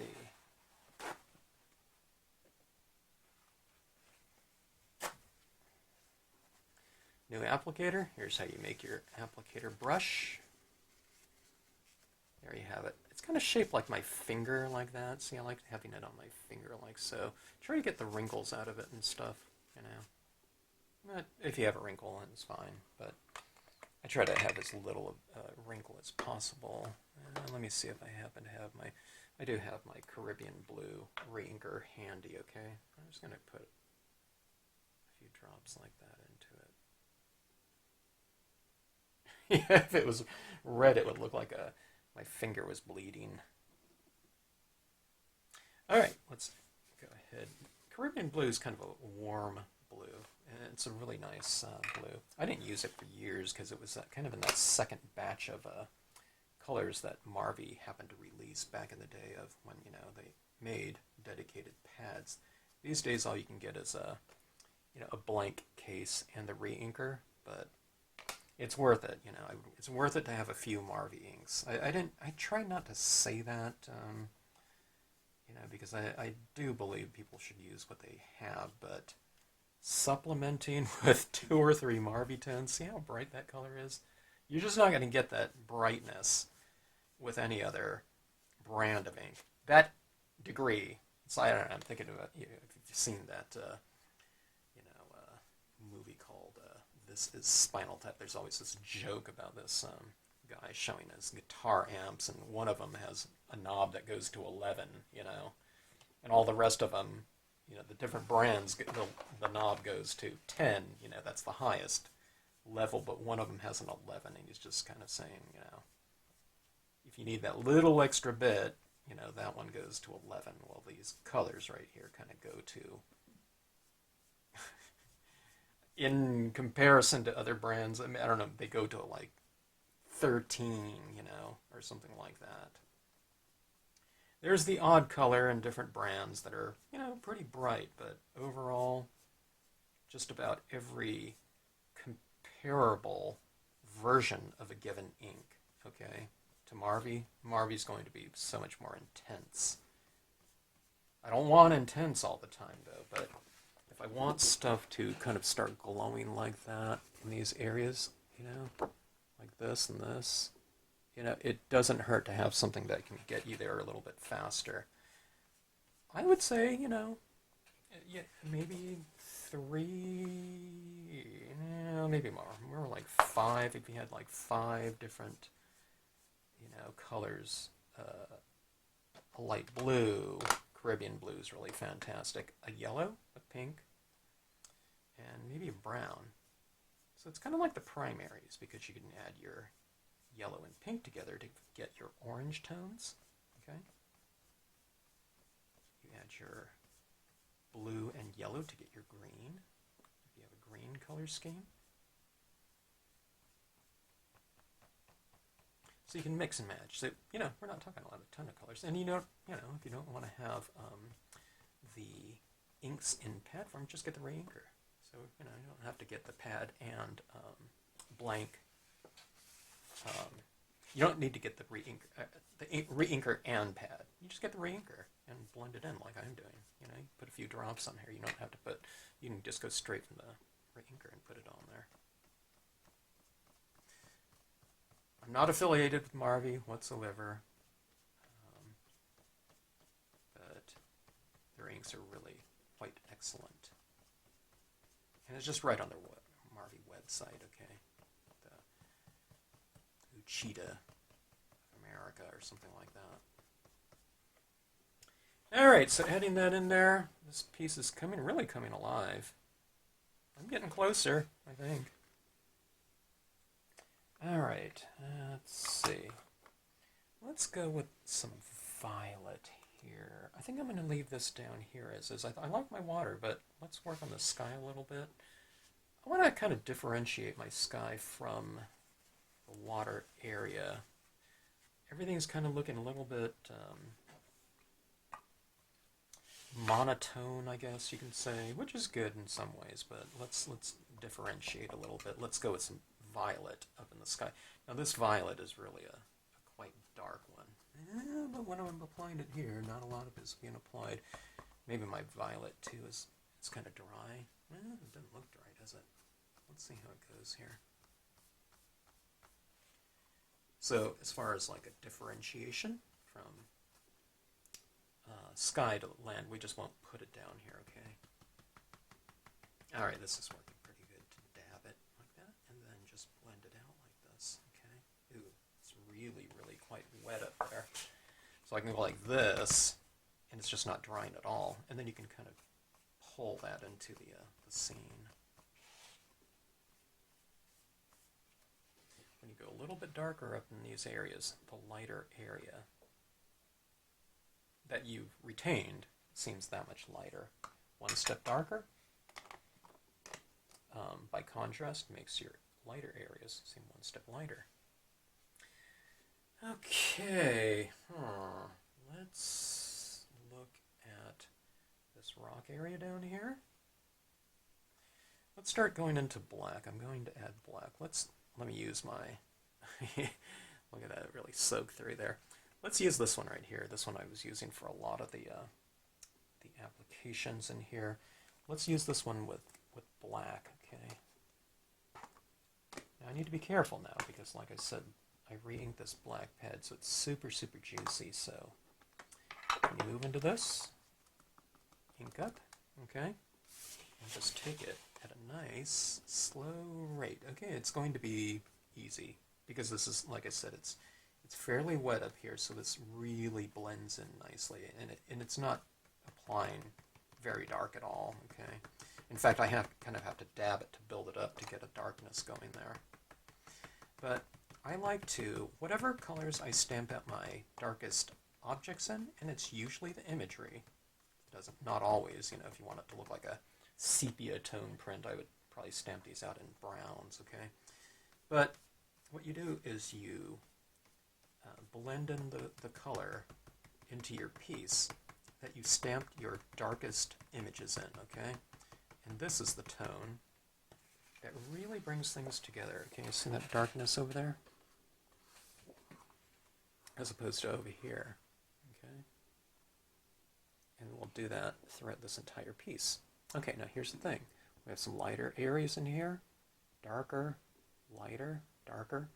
It's going to be really important to try and retain some of these lighter areas in here. If I just make this whole thing dark, you know, you can imagine it'll be, you know, I'll have a gigantic area in here that's just, there's no variation whatsoever, okay?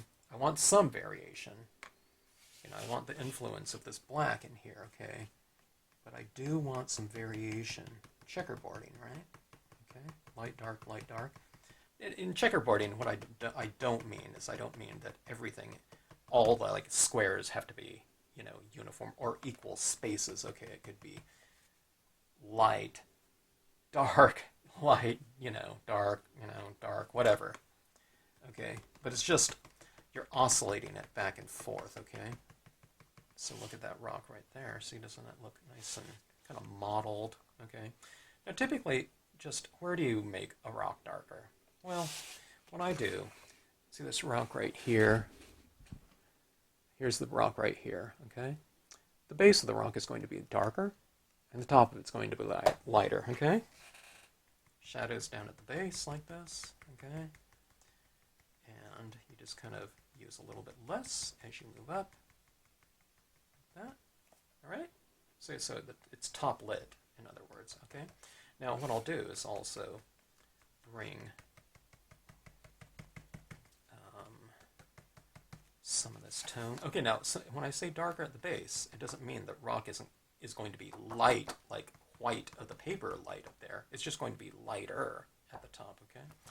Here's another rock over here. I'll start off on the base.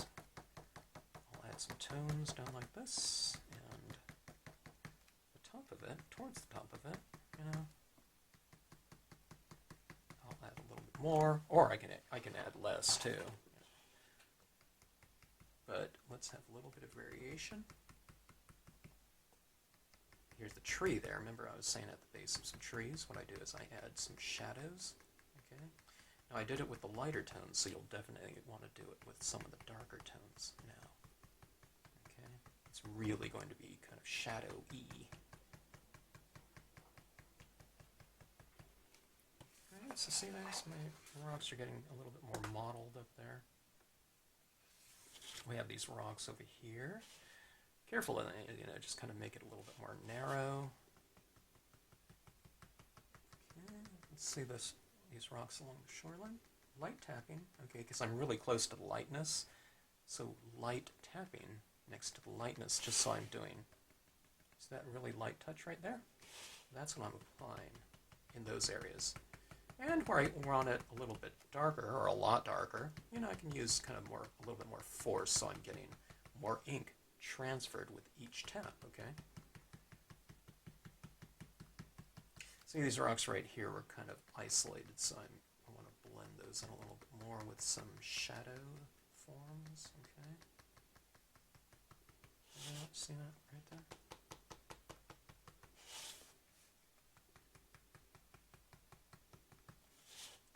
Okay, you can even put some of this up in the sky.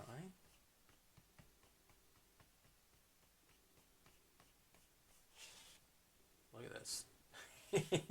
We're getting our money's worth out of this paper towel, that's for sure. It's giving us a lot of coverage, isn't it? We've never used a paper towel, so, I don't know, completely, you know, the paper towel's reached its full potential. So maybe just kind of dry your hands off and toss it out, but this is giving us a really beautiful scene. It's not a full paper towel either. It's like a, what, quarter piece? Okay.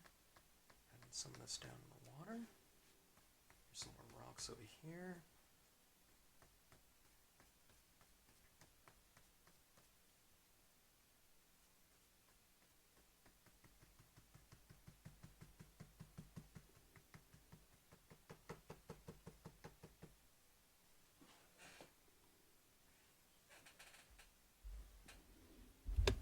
I hope I wasn't working off screen that whole time. I forgot I zoomed in. My gosh.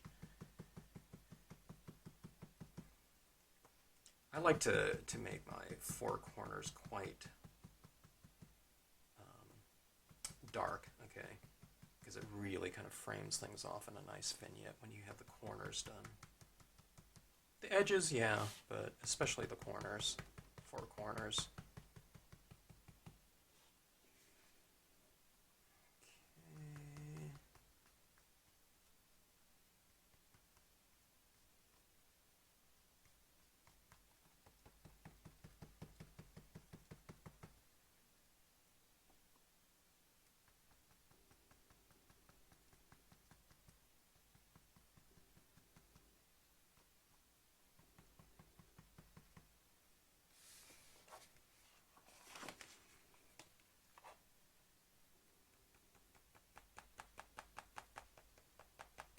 Okay. This rock right here could really use some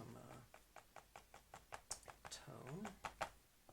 After I do this, I think I'll do some little bit of fine tuning with some alcohol pens. This is good for just vast kind of general areas. You can get pretty specific with it too, but you know, a nice alcohol pen kind of detailing, or adding a little bit of a mossy green or something like that. Plus, when we have a big set of markers, you have a lot of colors to choose from, and you can hit areas, really specific areas, or even color in big areas too. But it's really fantastic for kind of your detailed work on this. All right, see how this is kind of coming together now. We have these little oscillations of light and dark in here. These little glimmering little areas at the base of the trees, adding a little bit of shadow.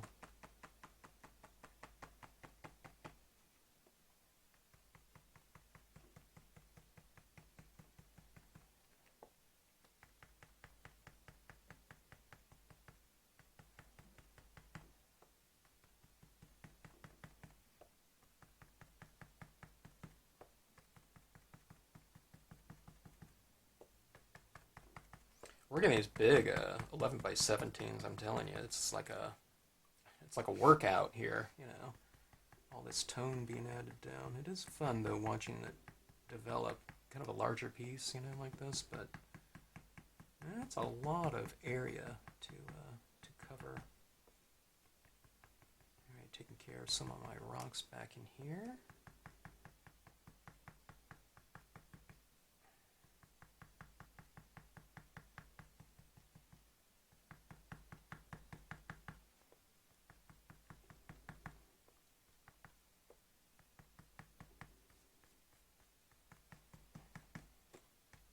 The darker it gets, I find it's easier to work with. So at this point in time, I'm just, adding this down. It's a pretty comfortable and easy process, because each little tap you make, I can see, the influence of that tap, but it's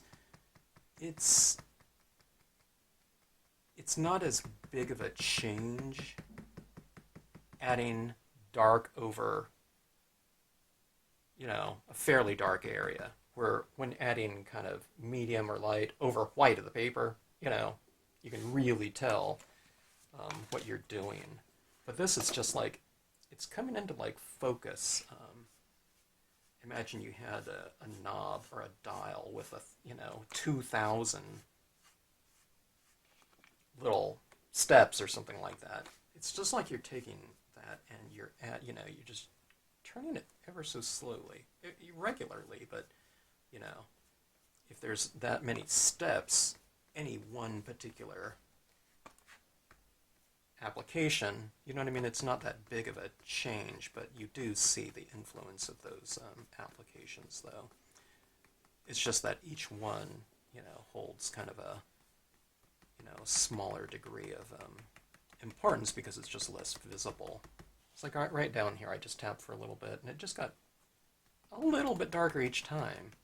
But you're watching it kind of just like get ever so darker with each tap because it's already dark down there.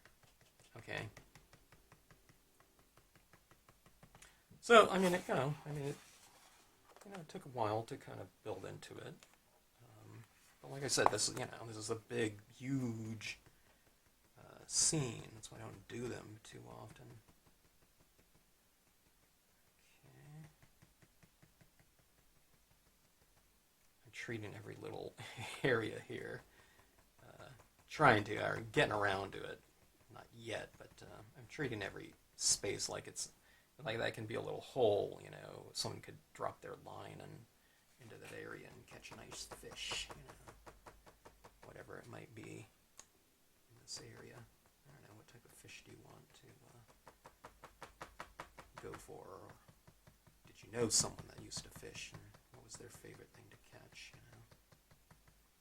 Maybe some pike are hidden in the shadows. My dad always liked to go for a, you know, fish that would, you know, give a big, you know, exciting fight, you know, get, you know, a lot of action.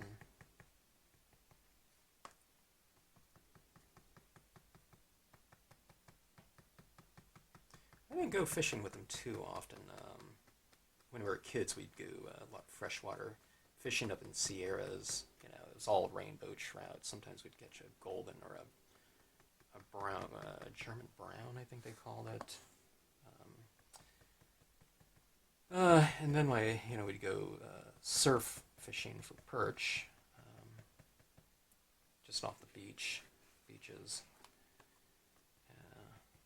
We call them sand crabs. I hear them call them sand fleas, but we dig for those and go fishing with those, and yeah, pretty fun stuff. But my dad was more of a, when he started doing more ocean fishing, saltwater, you know, on boats, like going for that type of thing, things that you can catch out there, you know, halibut and rockfish, lingcod, you know, the deep sea stuff, and but I think he liked like going for, sometimes bonita would be running, and he really liked the you know, the thrill of that. Then once in a while he started going, after he retired, he started going off with friends to places like Cabo San Lucas, or, you know, fishing in places like that. Every now and then, but most of the times it was just in our hometown area, you know, of the central coast of California. Out on a boat. I went with them once, and I caught this huge lingcod, which was the biggest catch of the day on that boat. It came up like I wouldn't even know anything was on there. It came up like, couldn't even feel it when I caught something. Maybe I could, but it was coming up like I had a log at the end of my line, you know, coming from, I don't know what it was, I think 200 feet or something like that.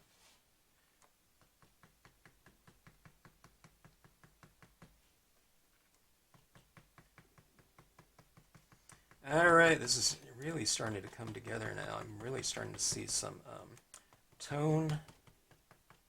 I think my colors underneath are starting to dry a little bit. It's kind of a hot night here. The weather's very dry, so the drier the inks are, you know, these other colors underneath here are, you know, the more ink transfers, because when you're stamping or tapping wet into wet, you know, not as much of the color transfers, because the surface of the paper is so saturated and wet, you know, so it's just not, you're kind of achieving super saturation, at least on the surface. I don't know if the pulp of the paper is completely super saturated where you're not applying as much color like I said, it's an easy color application here. In terms of, I can go like that. You know what I mean? You can't even tell. If I did like this on a white piece of paper, you can really tell that's not a good look. But if you do it over this, it's already dark, it's not really any big deal. Okay, so you can really model things, the way you want. Model forms in terms of, making things look rounded by darkening in some areas and leaving other areas light. It makes it look like a three-dimensional form now. Again, that's the difference between kind of just coloring something and lighting it at the same time. It's leaving lighter areas. Three-dimensional forms usually have lighting, like my hand here. There's shadows and light on it. All right, so here's where we're at. Okay.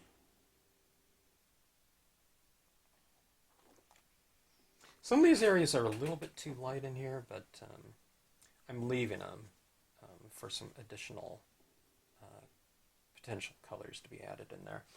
And I'm thinking I might have a really good color for that. I was thinking sometimes I like to add in kind of like a greenish tinge in some areas. And Distress inks, like I said, they're not as bright, but they're earthier and kind of mellow in terms of the intensity. And that would be kind of the spirit of what I want down here. Okay. All right, so let's go with a little bit of green. Let's grab a new, well, not a new paper towel, but a little different area right here. Okay. This is peel paint. Okay. And let's put a little bit of a kind of green moss on this. On these boulders. After all, it's called boulders with lichen, which isn't moss, but get a little tinge of some warmth in some of these rocks right here. Okay.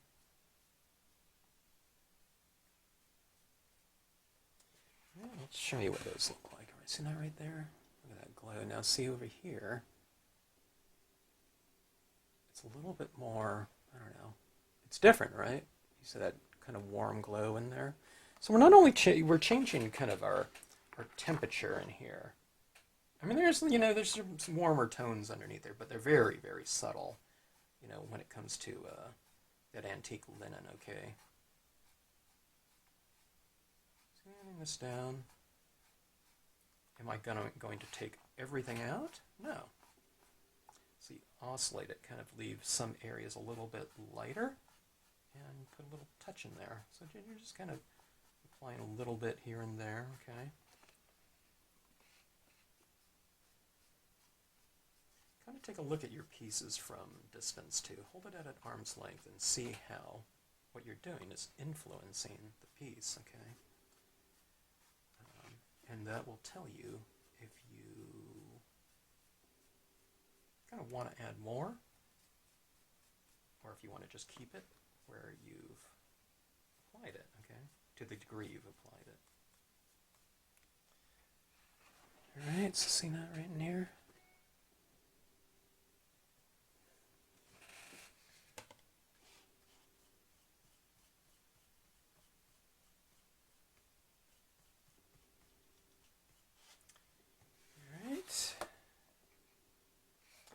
All right. Now, what I said before about, going back in with like an antique linen or something like that, I think I'm going to do that. I want to influence my green applications a little bit now. Kind of blend them in a little bit more. So let me go back to my lightest of tone. Let me see if I don't think I have it in a re-inker form. I need to get a walnut stain. I use that color all the time in Distress inks. Alright, so returning to our antique linen here, okay? Yeah, I didn't apply that. I should have applied it to not an edged piece like that, but that'll be fine. Okay, so just applying that in here, like so.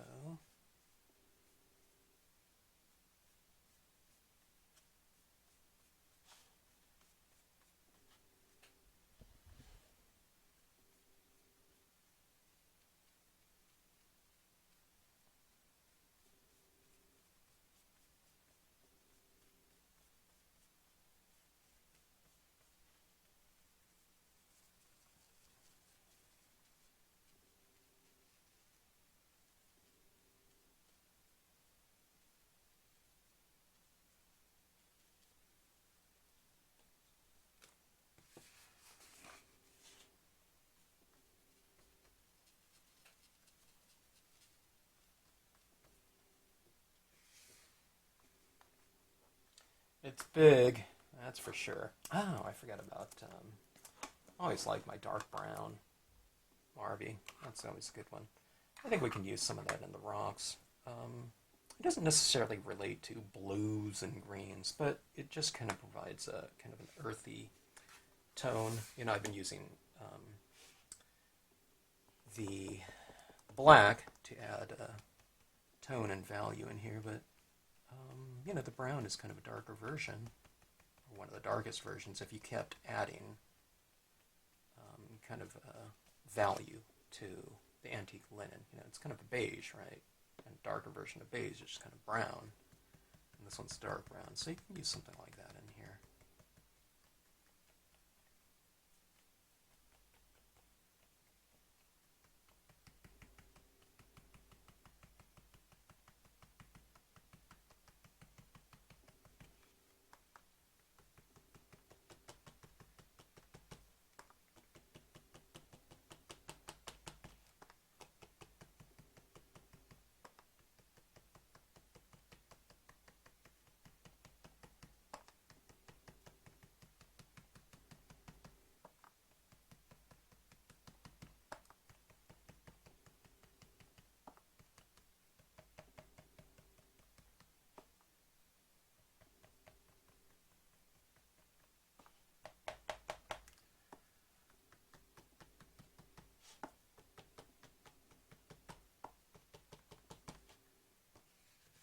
Alright. Let me see if you can see. Can you see that one brown in here? That's what that brown looks like within that space, okay. So see, doesn't that area in there look, you know, kind of varied and rich and, I don't know, just different in terms of, you know, some subtle color schemes, values of light and dark. Yeah, a little bit of intensity. Nothing's terribly intense in there, I wouldn't say, you know, like super bright. But it just, I don't know, everything just kind of, you know, brings it together a little bit. You know, I mean, it looks a lot better than, you know, those, you know, what it looked like after, what was it, 2 or 3 colors in there where everything was just smearing, you know, kind of a brown tinge, or a gray tinge everywhere, you know, where it was, like, all the inks were smearing. That's what I said, you just keep working with it, you know, and see it through, you know, to the, you know, don't give up on it. It's like every, you know, card that I do, it's like, you know, it's like a little creation. It's like I see it as, I don't know. I don't really see it as this, but I think of it as a, kind of like a living thing, you know, that wants to live. It's like, you know, a child or something like that. And, you know,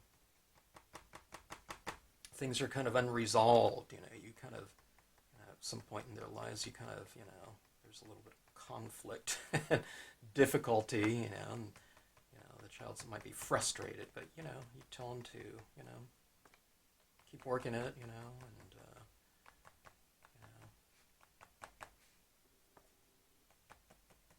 getting a little artsy here, but that's nevertheless what I think, you know, I tend to, you know, I want to give something the chance, you know. I don't just give up on it, you know. It's kind of like a metaphor, too, you know, when you're doing something like that. It's not giving up on the piece, you're not giving up on yourself, whatever. And you're seeing things through, but, you know, what's the worst that can happen if you don't like the end result? It's a piece of paper and some inks, right? But you'll never know what you can get if you kind of give up on something too early, okay?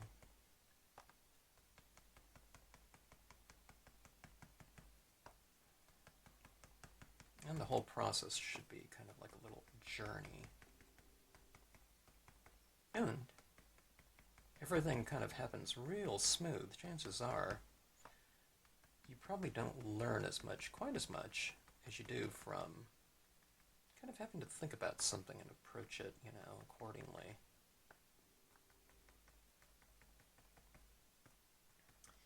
Alright, this brown is looking pretty good. Alright.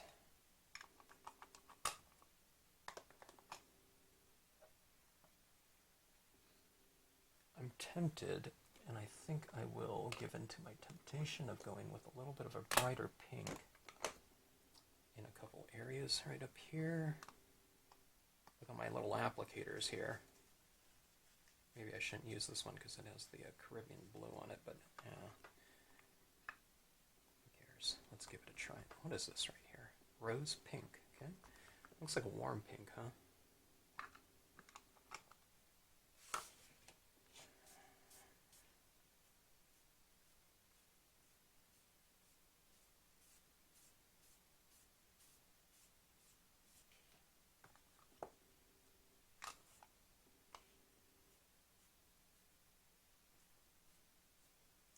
A little bit more intense in here, okay. And a little bit of pink in here, so I think I can layer that a little bit.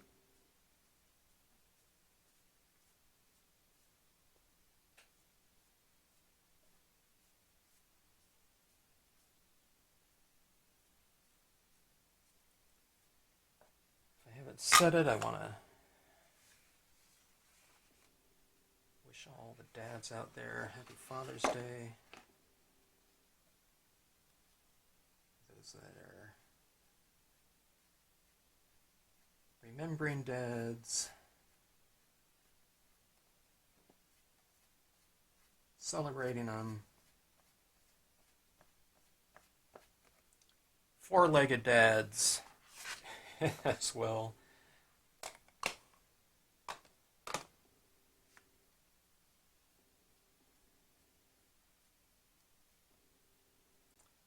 Let's see, let's put a little streak of little pink here and there, down in here. What do you think? Is this a nice setting for, Dad would have liked, if he wasn't a fisherman, maybe he'd like to, someone that liked going to very scenic areas, That's what you can kind of think of when you're doing your pieces, your landscape, scenic stamping. I don't necessarily stamp out places that I've been, although you could certainly do that. I just kind of stamp out an area that I would like to, or I wouldn't mind being during the time that I'm working on this. It's kind of like a little mini vacation when you do these types of things, because I'm imagining myself in here. Who knows, maybe even kind of on a subconscious level, you do kind of, you mentally transport to the area that you are creating or depicting in a subconscious way. I'm imagining myself in there. So, it's like it can provide you with a little bit of a kind of a emotional break for that time that you're working on it. And then you, of course, get, a nice piece afterwards, too, in hard copy form. It's like going through kind of a dream or something like that, and getting your, your REM sleep and whatever, and at the end you get a piece of artwork. You can probably achieve, similar types of things with yoga or something like that, or, but on this way I guess you have something kind of physical, the end result.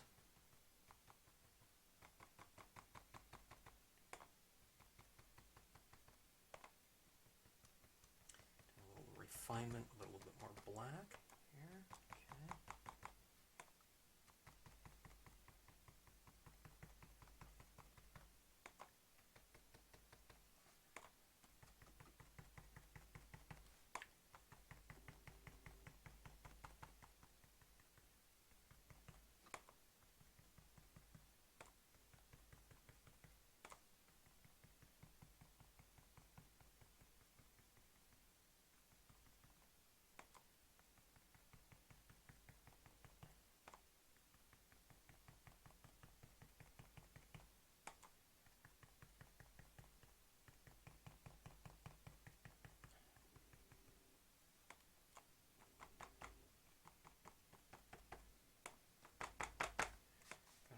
Darker in some areas.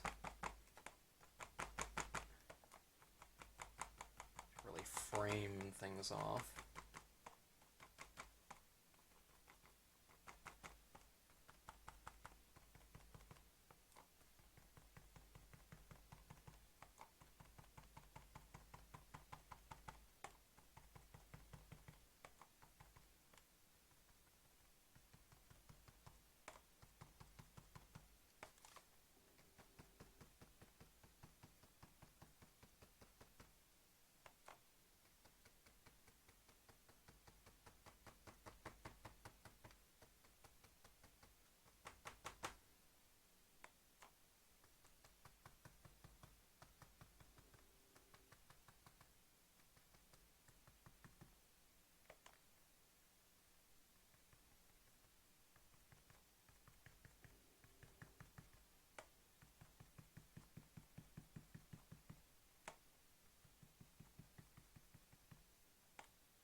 All right.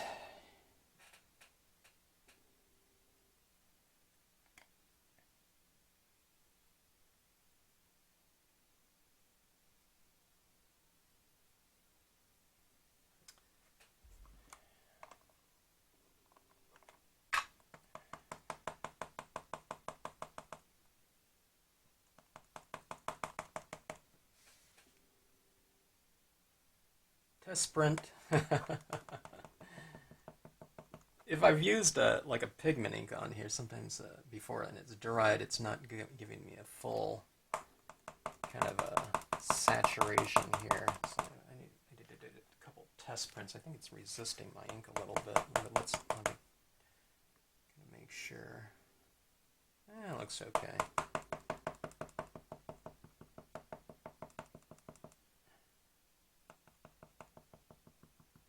I think my black pad's a little bit dry though. Let me make sure again.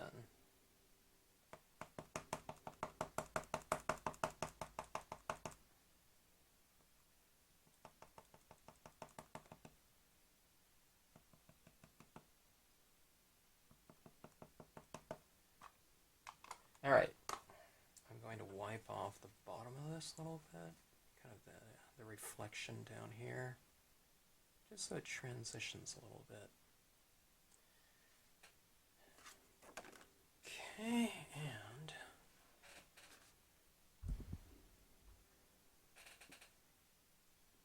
decide where to position.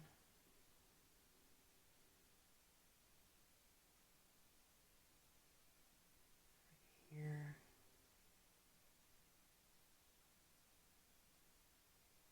squash it, okay? Otherwise the fishing pole rod will look a little bit weird. Alright. How does that look there? I think it looks pretty tranquil myself.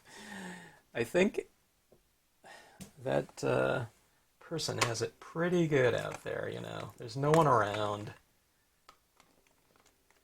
Maybe there's some songbird or loon or something like that that they can hear. All right, so I don't know. I don't think I need to do too much in here. Let's take a little bit of extra tones here. I'm grabbing some alcohol ink pens. Here's a green. Here's a blue. If I can kind of, you know, boost things up a touch here and there, you know, why not? Okay. Or if there's anything I missed, you know. Here's a blue right here. You can just come in, you know, add a few little swatches into it. It just kind of increases the value a little bit. Oh, my black ink over here is really wet, so I'm removing some ink with my alcohol pen, which is interesting. It's kind of giving me a little bit of a reverse type of mark, okay. It's not dissolving the alcohol inks, and the dye-based ink, just the dye-based ink is very, it's just very wet still, so I'm kind of just physically digging it off or something like that, but it's not putting it back into solution.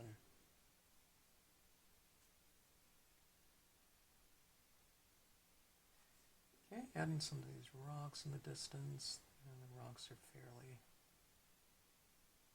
pretty small, so.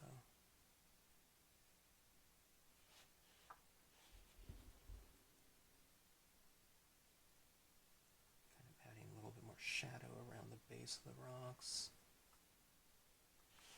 And again, this isn't, a super dynamic blue or anything like that. It's not super bright. So, but it is kind of increasing the intensity of my blue areas down a little bit, which is kind of nice. If I want to tone down some of these kind of rocks in here that have a little bit too much light on it, maybe the white of the paper is too much, just come into it with some different colors. Doesn't have to be blue here, but over here, anything would work in there. A little bit of a tan or a version of the other colors that you've used, green.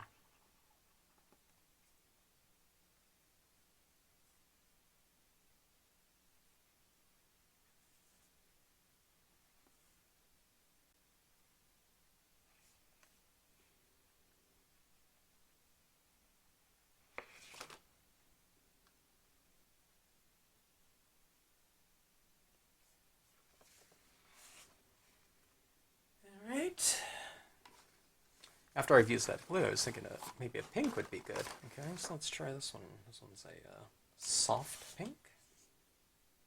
Looks like that last pad I used, actually. Use it kind of lightly, just to kind of get the feel of it and see if you like it, for one thing. Okay. I'm kind of doing this type of thing. Okay.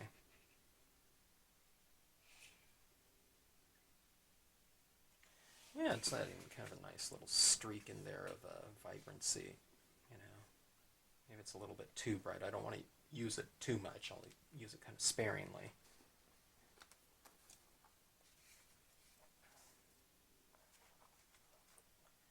And let's go with this is beige, right?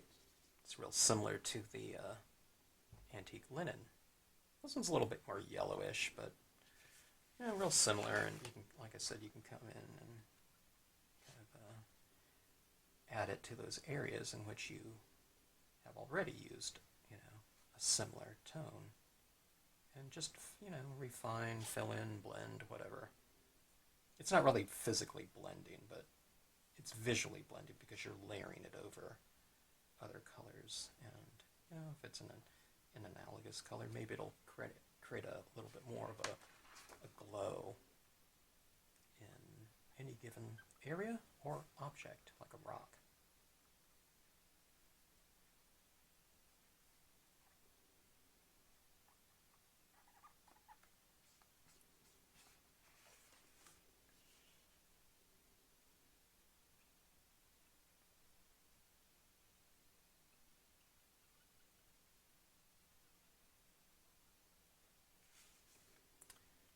Alright, boy, that's pretty vibrant. And I don't really feel like I've used anything terribly bright either. It's just kind of, there were some bright colors in there, but it's more of a cumulative effect, I think, than anything. I think these paper towels here have served their purpose. Alright, now, let's grab some pigment ink here. Hero Hues. I can use some of the my Brilliance white, but that's when Brilliance ink goes on, it dries on glossy paper really quickly. So maybe the Hero Hues, regular pigment ink, any kind of white pigment ink, basically, besides Brilliance for this purpose here. Getting a decent amount on here. Let me show you what I'm doing here on this, okay? I'm going to use it on this area right here, but you just want a very thin amount to be applied at any given. I don't even know if you can see that right there. A little bit of white amongst this right here. It's not this big glob of white though, right? So you want to just apply this very lightly. Now, this scene right here is pretty dark, so I'm going to add this lighter touch in my lighter areas here first, okay? So, right on there on this rock right here. See this right here? I'm kind of, I'm almost blotting off some of that rock. But it kind of represents this illuminated mist or fog. And if something's going to be illuminated, the light would have to be in that area there. So that's why you add it to those light areas. If you've retained them. If you don't have any white anywhere, you can use it, but it stands out much more, so just be kind of a little bit more, selective with your application of it. It'll look kind of weird, so you have to kind of give it, bring it around into different things, but use it sparingly, put a very light shade on it. And then you can look at it and then add more wherever you want to go, okay? But kind of add it just nice and incrementally, okay? This area back here in my trees got really kind of blobby with the smeared ink, so I'm going to take some of this and apply it right over that area. Ooh, that's a big slathering of it, so I'll kind of work it and kind of blend it around a little bit, like so. You can remove it too. You can kind of just wipe it off, okay?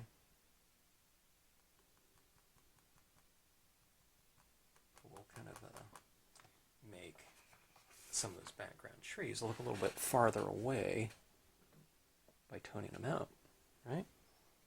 See this area right in here? Let's make it a little bit more interesting with a little bit of illuminated fog right in there. See that right there? Creates a little bit of a separation between that Lakeside Cove and this closer Pines and Rocks image, too, by kind of adding a little bit of haze in between the two of them. It's like the space between. That's what you're creating when you do this type of thing. Okay.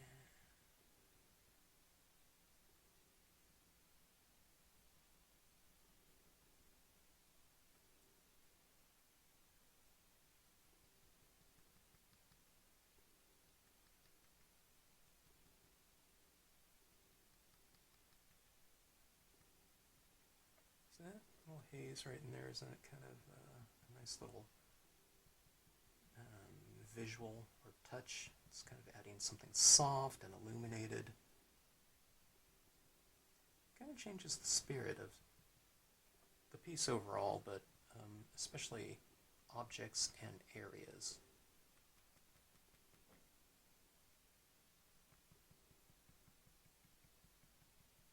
Some areas become a little bit harsh, so what I do is I just put a little pigment ink over it to soften them up.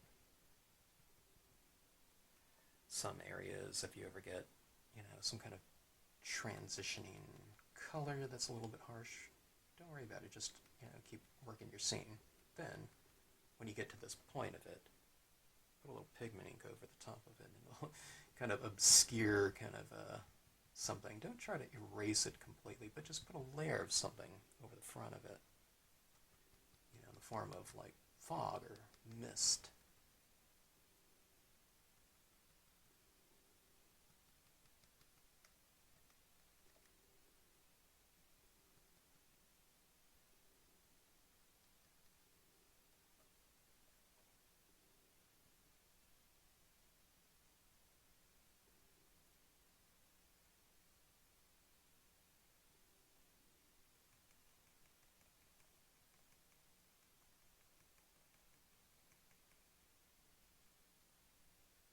Sometimes when I'm doing this, I remove, just as much as I apply. Here, let me get a clean cotton ball and mute this a little bit. I'm kind of removing some, put a big slathering of it down there.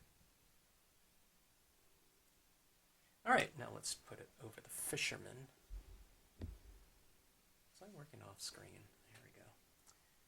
Okay, adding it at the base of the fisherman. It's a little bit too much. I put a lot of pigment ink on there. Here.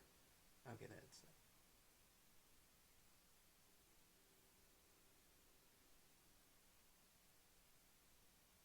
Yeah, fisherman is kind of in that same kind of fog texturing. Is that right there?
All right, we have a lot of atmosphere in here now. Let me put a little bit in this background as well. There's a little tiny bit of light in that area.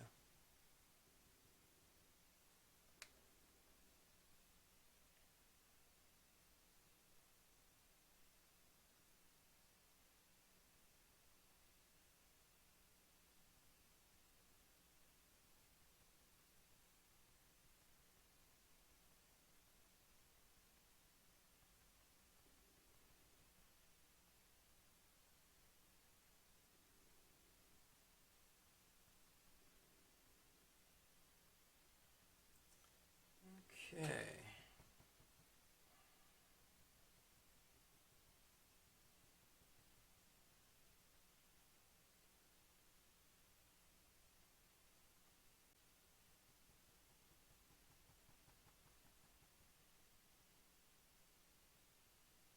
Adding a little bit down here into these rocks.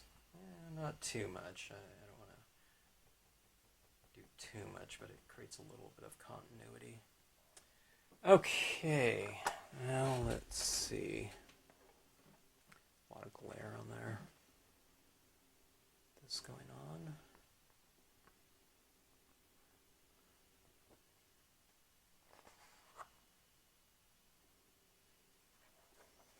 Time for a trusty white paint pen. I think we've made quite a statement using whatever we've used so far. I don't think I'll use too much of this white paint pen, but we'll see. Really shake them up before you use them. Take this, wipe off the tip a little bit, and you're ready to go. Or, I don't know, kind of get it feeding, make sure it's feeding correctly. A little bit of scribble. All right, just like with the soft white applications of the pigment ink, you want it to just, start off in the lighter areas. I think I need to zoom in here a little bit more.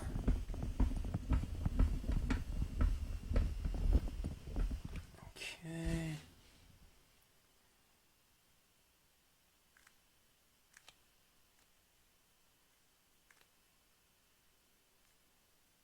It's called specular light. That's light that's brighter than white. When you're looking at it, a body of water, or really anything, you can see little shimmering light reflecting back. It's like a little reflection of the light, so it's it's brighter, it's lighter than white. Right now down here, it's kind of dark, so I'm not going to put so much of those dots. But see those dots right in there? So when you look back at it like that, yeah, it's not too much, but there's a little bit of details in there when you can see it like that. All right, I think I'm going to add a couple little stars over here in the sky. Sky, excuse me. Little star there.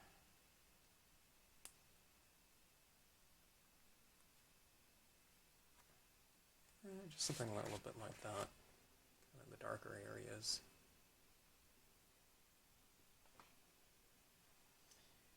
Okay, down here on the rocks, we can add a little bit of a texturing on some of these rocks. We added shadow and shade to the base of the rocks. Now on the tops of the rocks, maybe a little bit of tone, lighter tone, light on the top, dark on the bottom, right? And I'm only going to do it in areas where I have retained, kind of a lighter area of the rock, okay? When I have light reflecting back if there's no light on the rock, okay? So I wouldn't use this in the shadows or something like that.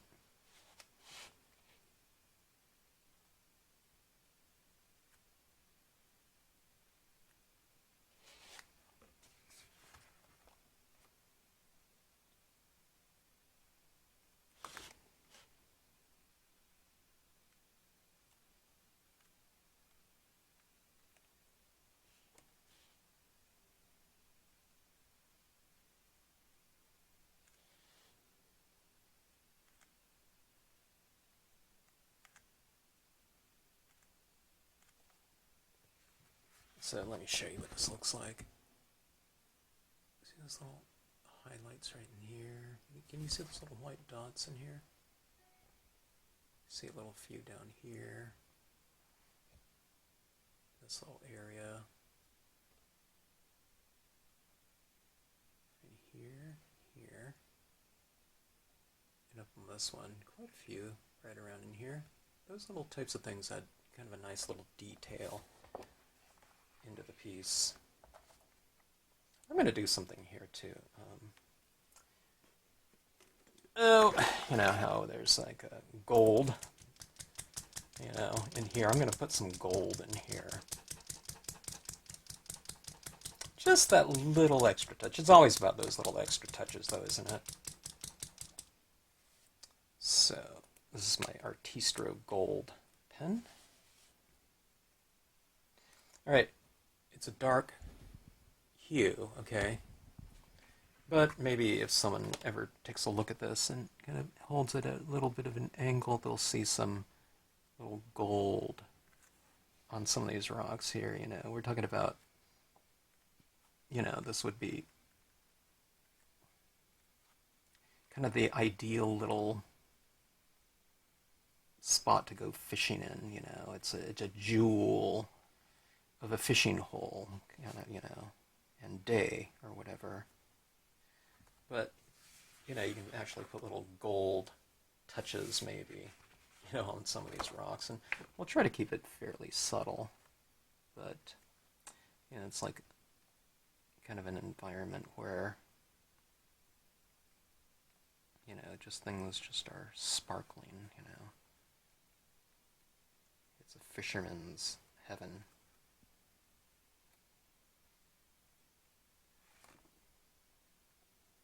So, have the golden location. Okay, so like that. You don't really see any gold, right? But then, let me hold it up like this. Let's see if I can get it at the right angle where you can see it. Yeah, can you see that? Yeah, there we go. Can you see all that gold in there? Like right here and here. See that? Shimmery little golden reflections in there. Some right up on those rocks right here. I don't know if you can see it or not. If you can't see it, imagine it's there.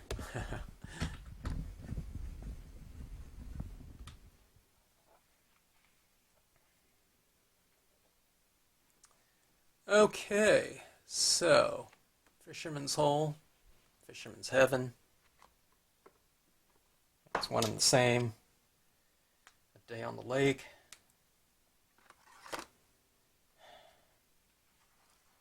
I can add a crystal in here too if I want to. Like a little star up here. But I think we'll just leave it at this for right now. Let's see, do I need to change my exposure? Let's change my exposure. This whole scene is fairly dark. I've exposed for a white piece of paper, but let's change. Alright, my camera's exposing for the scene, which is fairly dark. Alright, let's take a look and see if we've achieved, you know, some decent depth. You can see all that white pigment ink in there, right? Especially in this area of the light. See these kind of soft touches there in the distance along the shoreline. I've oscillated, though, between this kind of soft pigment ink. There's none right here, and then we have pigment ink here. So let's take a look at what I've been talking about in terms of kind of checkerboarding. Okay, checkerboarding can be, you know, what I was talking about mostly was values. So we have up here, it's going from dark right up here, light, dark, light, you know, dark right here, a little bit lighter right here, dark, you know, this whole area right here. But then we get some light down here, okay? So it doesn't, like I said, it doesn't have to be perfect. You know, we can go from this side, dark, light, right here, dark. And this light right here is much darker than this light right here. So it doesn't have to be the same degree, right? Okay, but checkerboarding can also be textures. We have some pigment ink here, soft, sharp, soft. Yeah, right here, sharp. Okay, so, you know, so just oscillate things. Don't have everything just, you know, the exact same everywhere. All right?